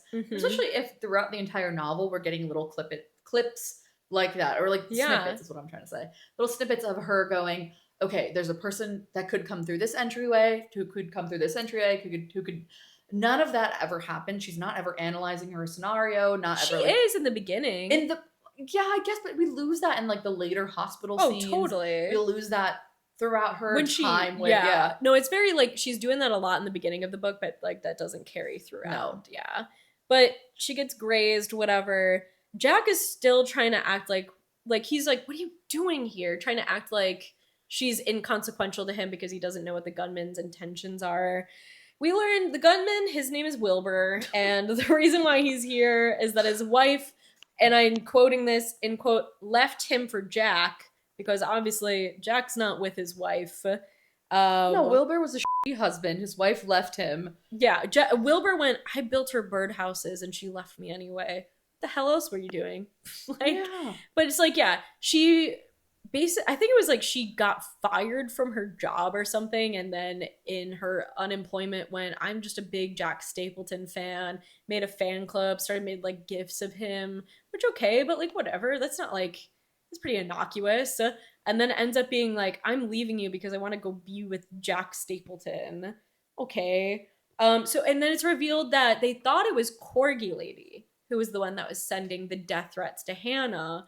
But it ends up being that it's Wilbur was the one that was sending death threats to Hannah. Because he's so cucked up that he's like... Yeah, because he's like, well, my wife wanted you and you can't have a real girlfriend like that because you need to be with my wife. My ex-wife. Yeah. So pathetic. So pathetic. And then we also find out that, like, he's got Jack up here all zip-tied up, right? Then the thinking is that he's gonna kill Jack because Jack got a new girlfriend and his ex-wife would be so like heartbroken by this. Yeah, and you've been sending threats to his girlfriend. Just in general, you assume the end goal is to kill Jack. Wilbur wants to kill himself. Wilbur goes, yeah, I zip tied you up here because I'm gonna make you watch as I kill myself. Okay, yeah, why not? Yeah, why not? Yeah. Hannah decides the best way to keep Wilbur from killing himself is to talk about how her mom was beaten when she was a kid. Go like, hey, I've been through some pretty tough times, but I'm still standing. I'm still here. It's just a distant. She goes, it was just like, and I understand she's not going to be completely honest in this moment, but she goes, yeah, it's just a distant memory now. It's like, it's clearly not, because you brought this up as a traumatic instance to Jack. Again, I get why she's not doing it, but still, like, okay, whatever. And Wilbur just goes, I just hate myself for not being loved. And she goes, oh, I relate to that so much. Everyone and their mother loves you, Hannah. What are you talking about? Glenn loves you. Robbie is still chasing after you. Jack's whole family adores you. Jack likes you. Taylor still likes you. Everyone likes you, so I don't understand this, like, I just hate myself for not being loved. Or you start from that angle of, like, it's possible for you. I, too, was in a place, my mom died, I got dumped, my friend slept with my boyfriend, and I thought there was nobody else in my life, but then I found incredible people, and it's also her giving a bit of affection to Jack to be like, I do really love you and I do really care about you in that moment. And then Wilbur is also moved by this passionate speech and is like, there's a chance for me. But she just really likes to spin it around. Yeah. And in this moment, we're supposed to sympathize with Wilbur, and I go, I don't give a about Wilbur at all. I don't care for the guy who stalked and sent death threats to these people. Right. And then don't worry, the story wants you to. You're going to watch me execute myself in front of you. Like, even like if your motive's not to murder someone else, that's still not a chill thing to do. Also, I get that you can be sad that your wife left you, but her leaving you isn't necessarily like the most heinous crime on earth. Also, why are you punishing Jack, who had literally nothing to do with this, for it? Where's his meds? And during all of this too, like there's instances of Wilbur being like, so Hannah comes to the door and Wilbur goes to Jack, you pick, either she dies or you die. And it wasn't actually a real threat. It was a friendship test. I'm not being, once again, I'm not being facetious. This is how it was described word for word in the book. Because It Wilbur was and a Jack are friends. friendship test. Yeah. And he goes, okay, you decided to, give up yourself rather than her. So good. Yeah, we can be friends. What are you talking about? You're about to kill yourself. So why do you care about this? What also, a random girl comes to the door. Well, if your whole instinct is, I don't want anyone but my ex-wife to have Jack, wouldn't it be more like, oh, you're willing to sacrifice yourself for this girl? I need to get rid of her. What prompted him to show up to Jack's place now? This is not Mhm. explained. Mhm. In my head, I go, he's been showing up there, waiting for him to show up with his girlfriend. And then finally Jack is back at his place, not on his mom's ranch because we're now after Thanksgiving. But wasn't there a security team there earlier? Like, well, now because they arrested Corgi Lady. right, they left, but I'm saying it's like, how did this guy know? How did this guy know there was a team there the entire time? I don't think he did know that there was a team there the entire time. I think he just showed up and there was no one there because Jack was still on his parents' ranch because his mom asked him, stay till Thanksgiving. He just perfectly timed it, whether he knew it or not, that after the security team left, right, he would start showing up. Well, because that's in my head, I'm like, he's showing up all the time, but then yeah, I guess like, why did the security team see him showing up all the time? Yeah, exactly. In my head, I'm like, why is it now that he's choosing to be there? You have security cameras that are capturing his front porch. You can see that someone left something on his front porch, but you can't see who. You have security cameras that show you that there's a gunman in his house. Hey, don't hire Glenn. Hire Sadhi. Put those glasses back on. Sadhi will keep you safe. She's kept me safe this entire time. I think through every scenario, and I account for every possibility. Hire me, and you'll be safe forever. Screw you, Wilbur.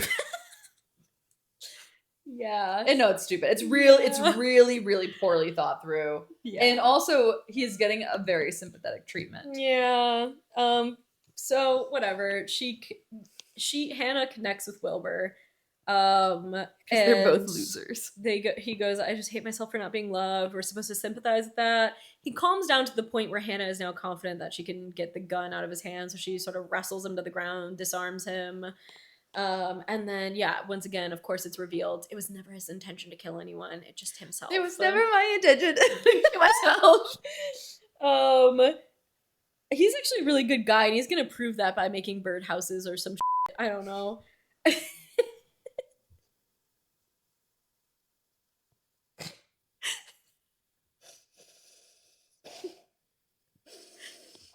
You got this.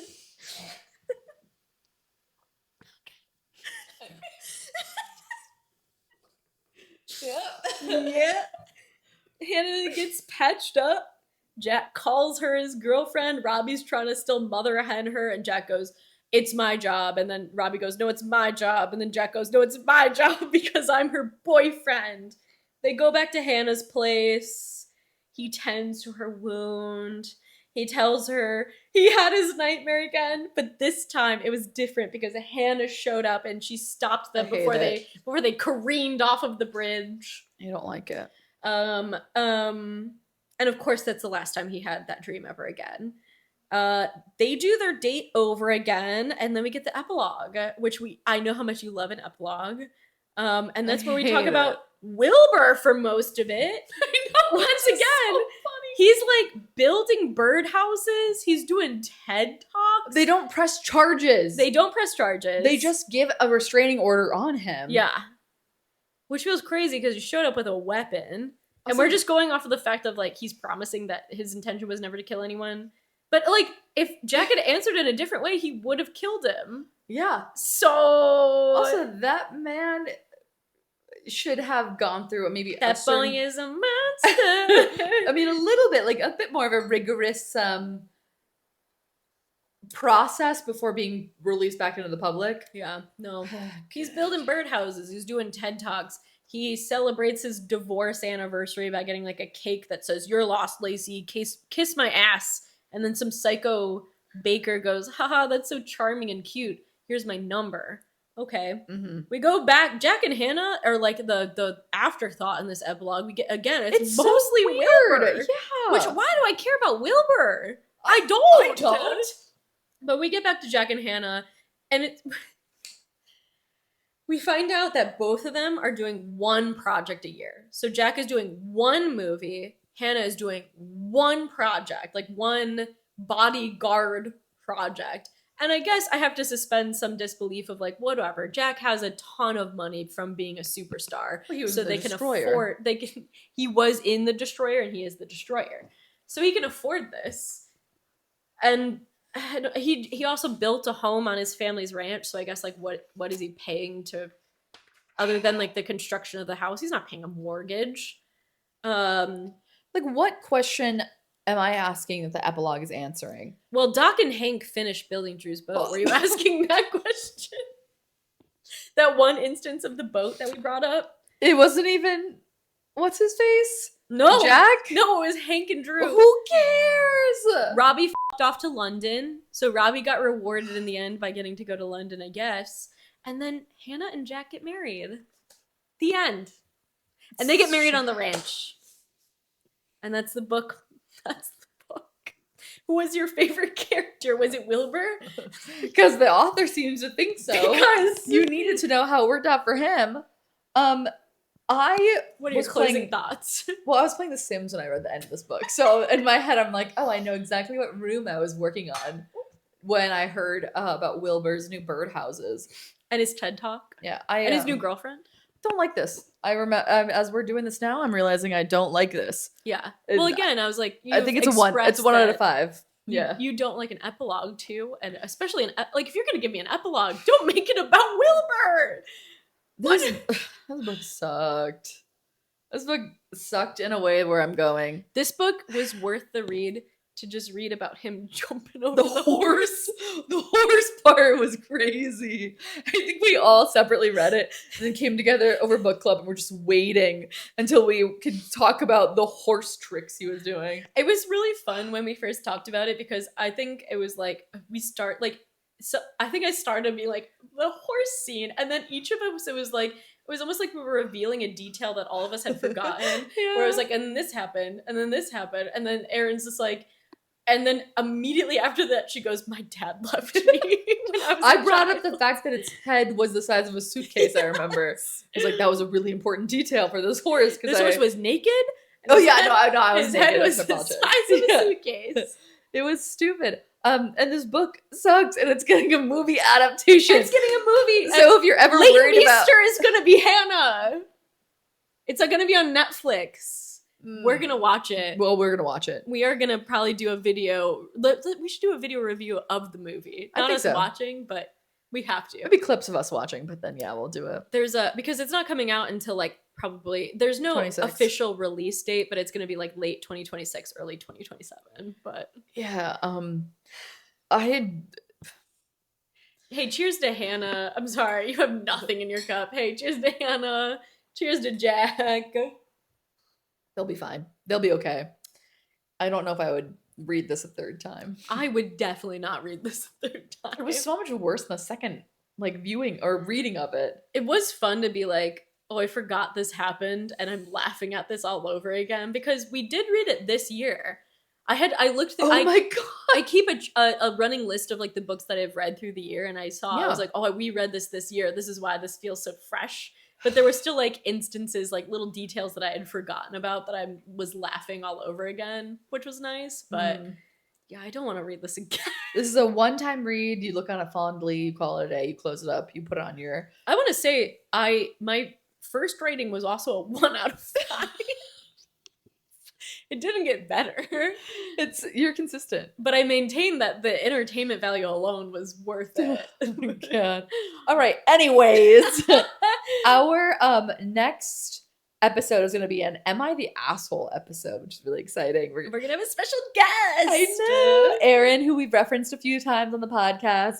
He's going to be joining us, and I have compiled a bunch of "Am I the Asshole" type posts based on romance novels / like pairings and couples that are very big on Book Talk.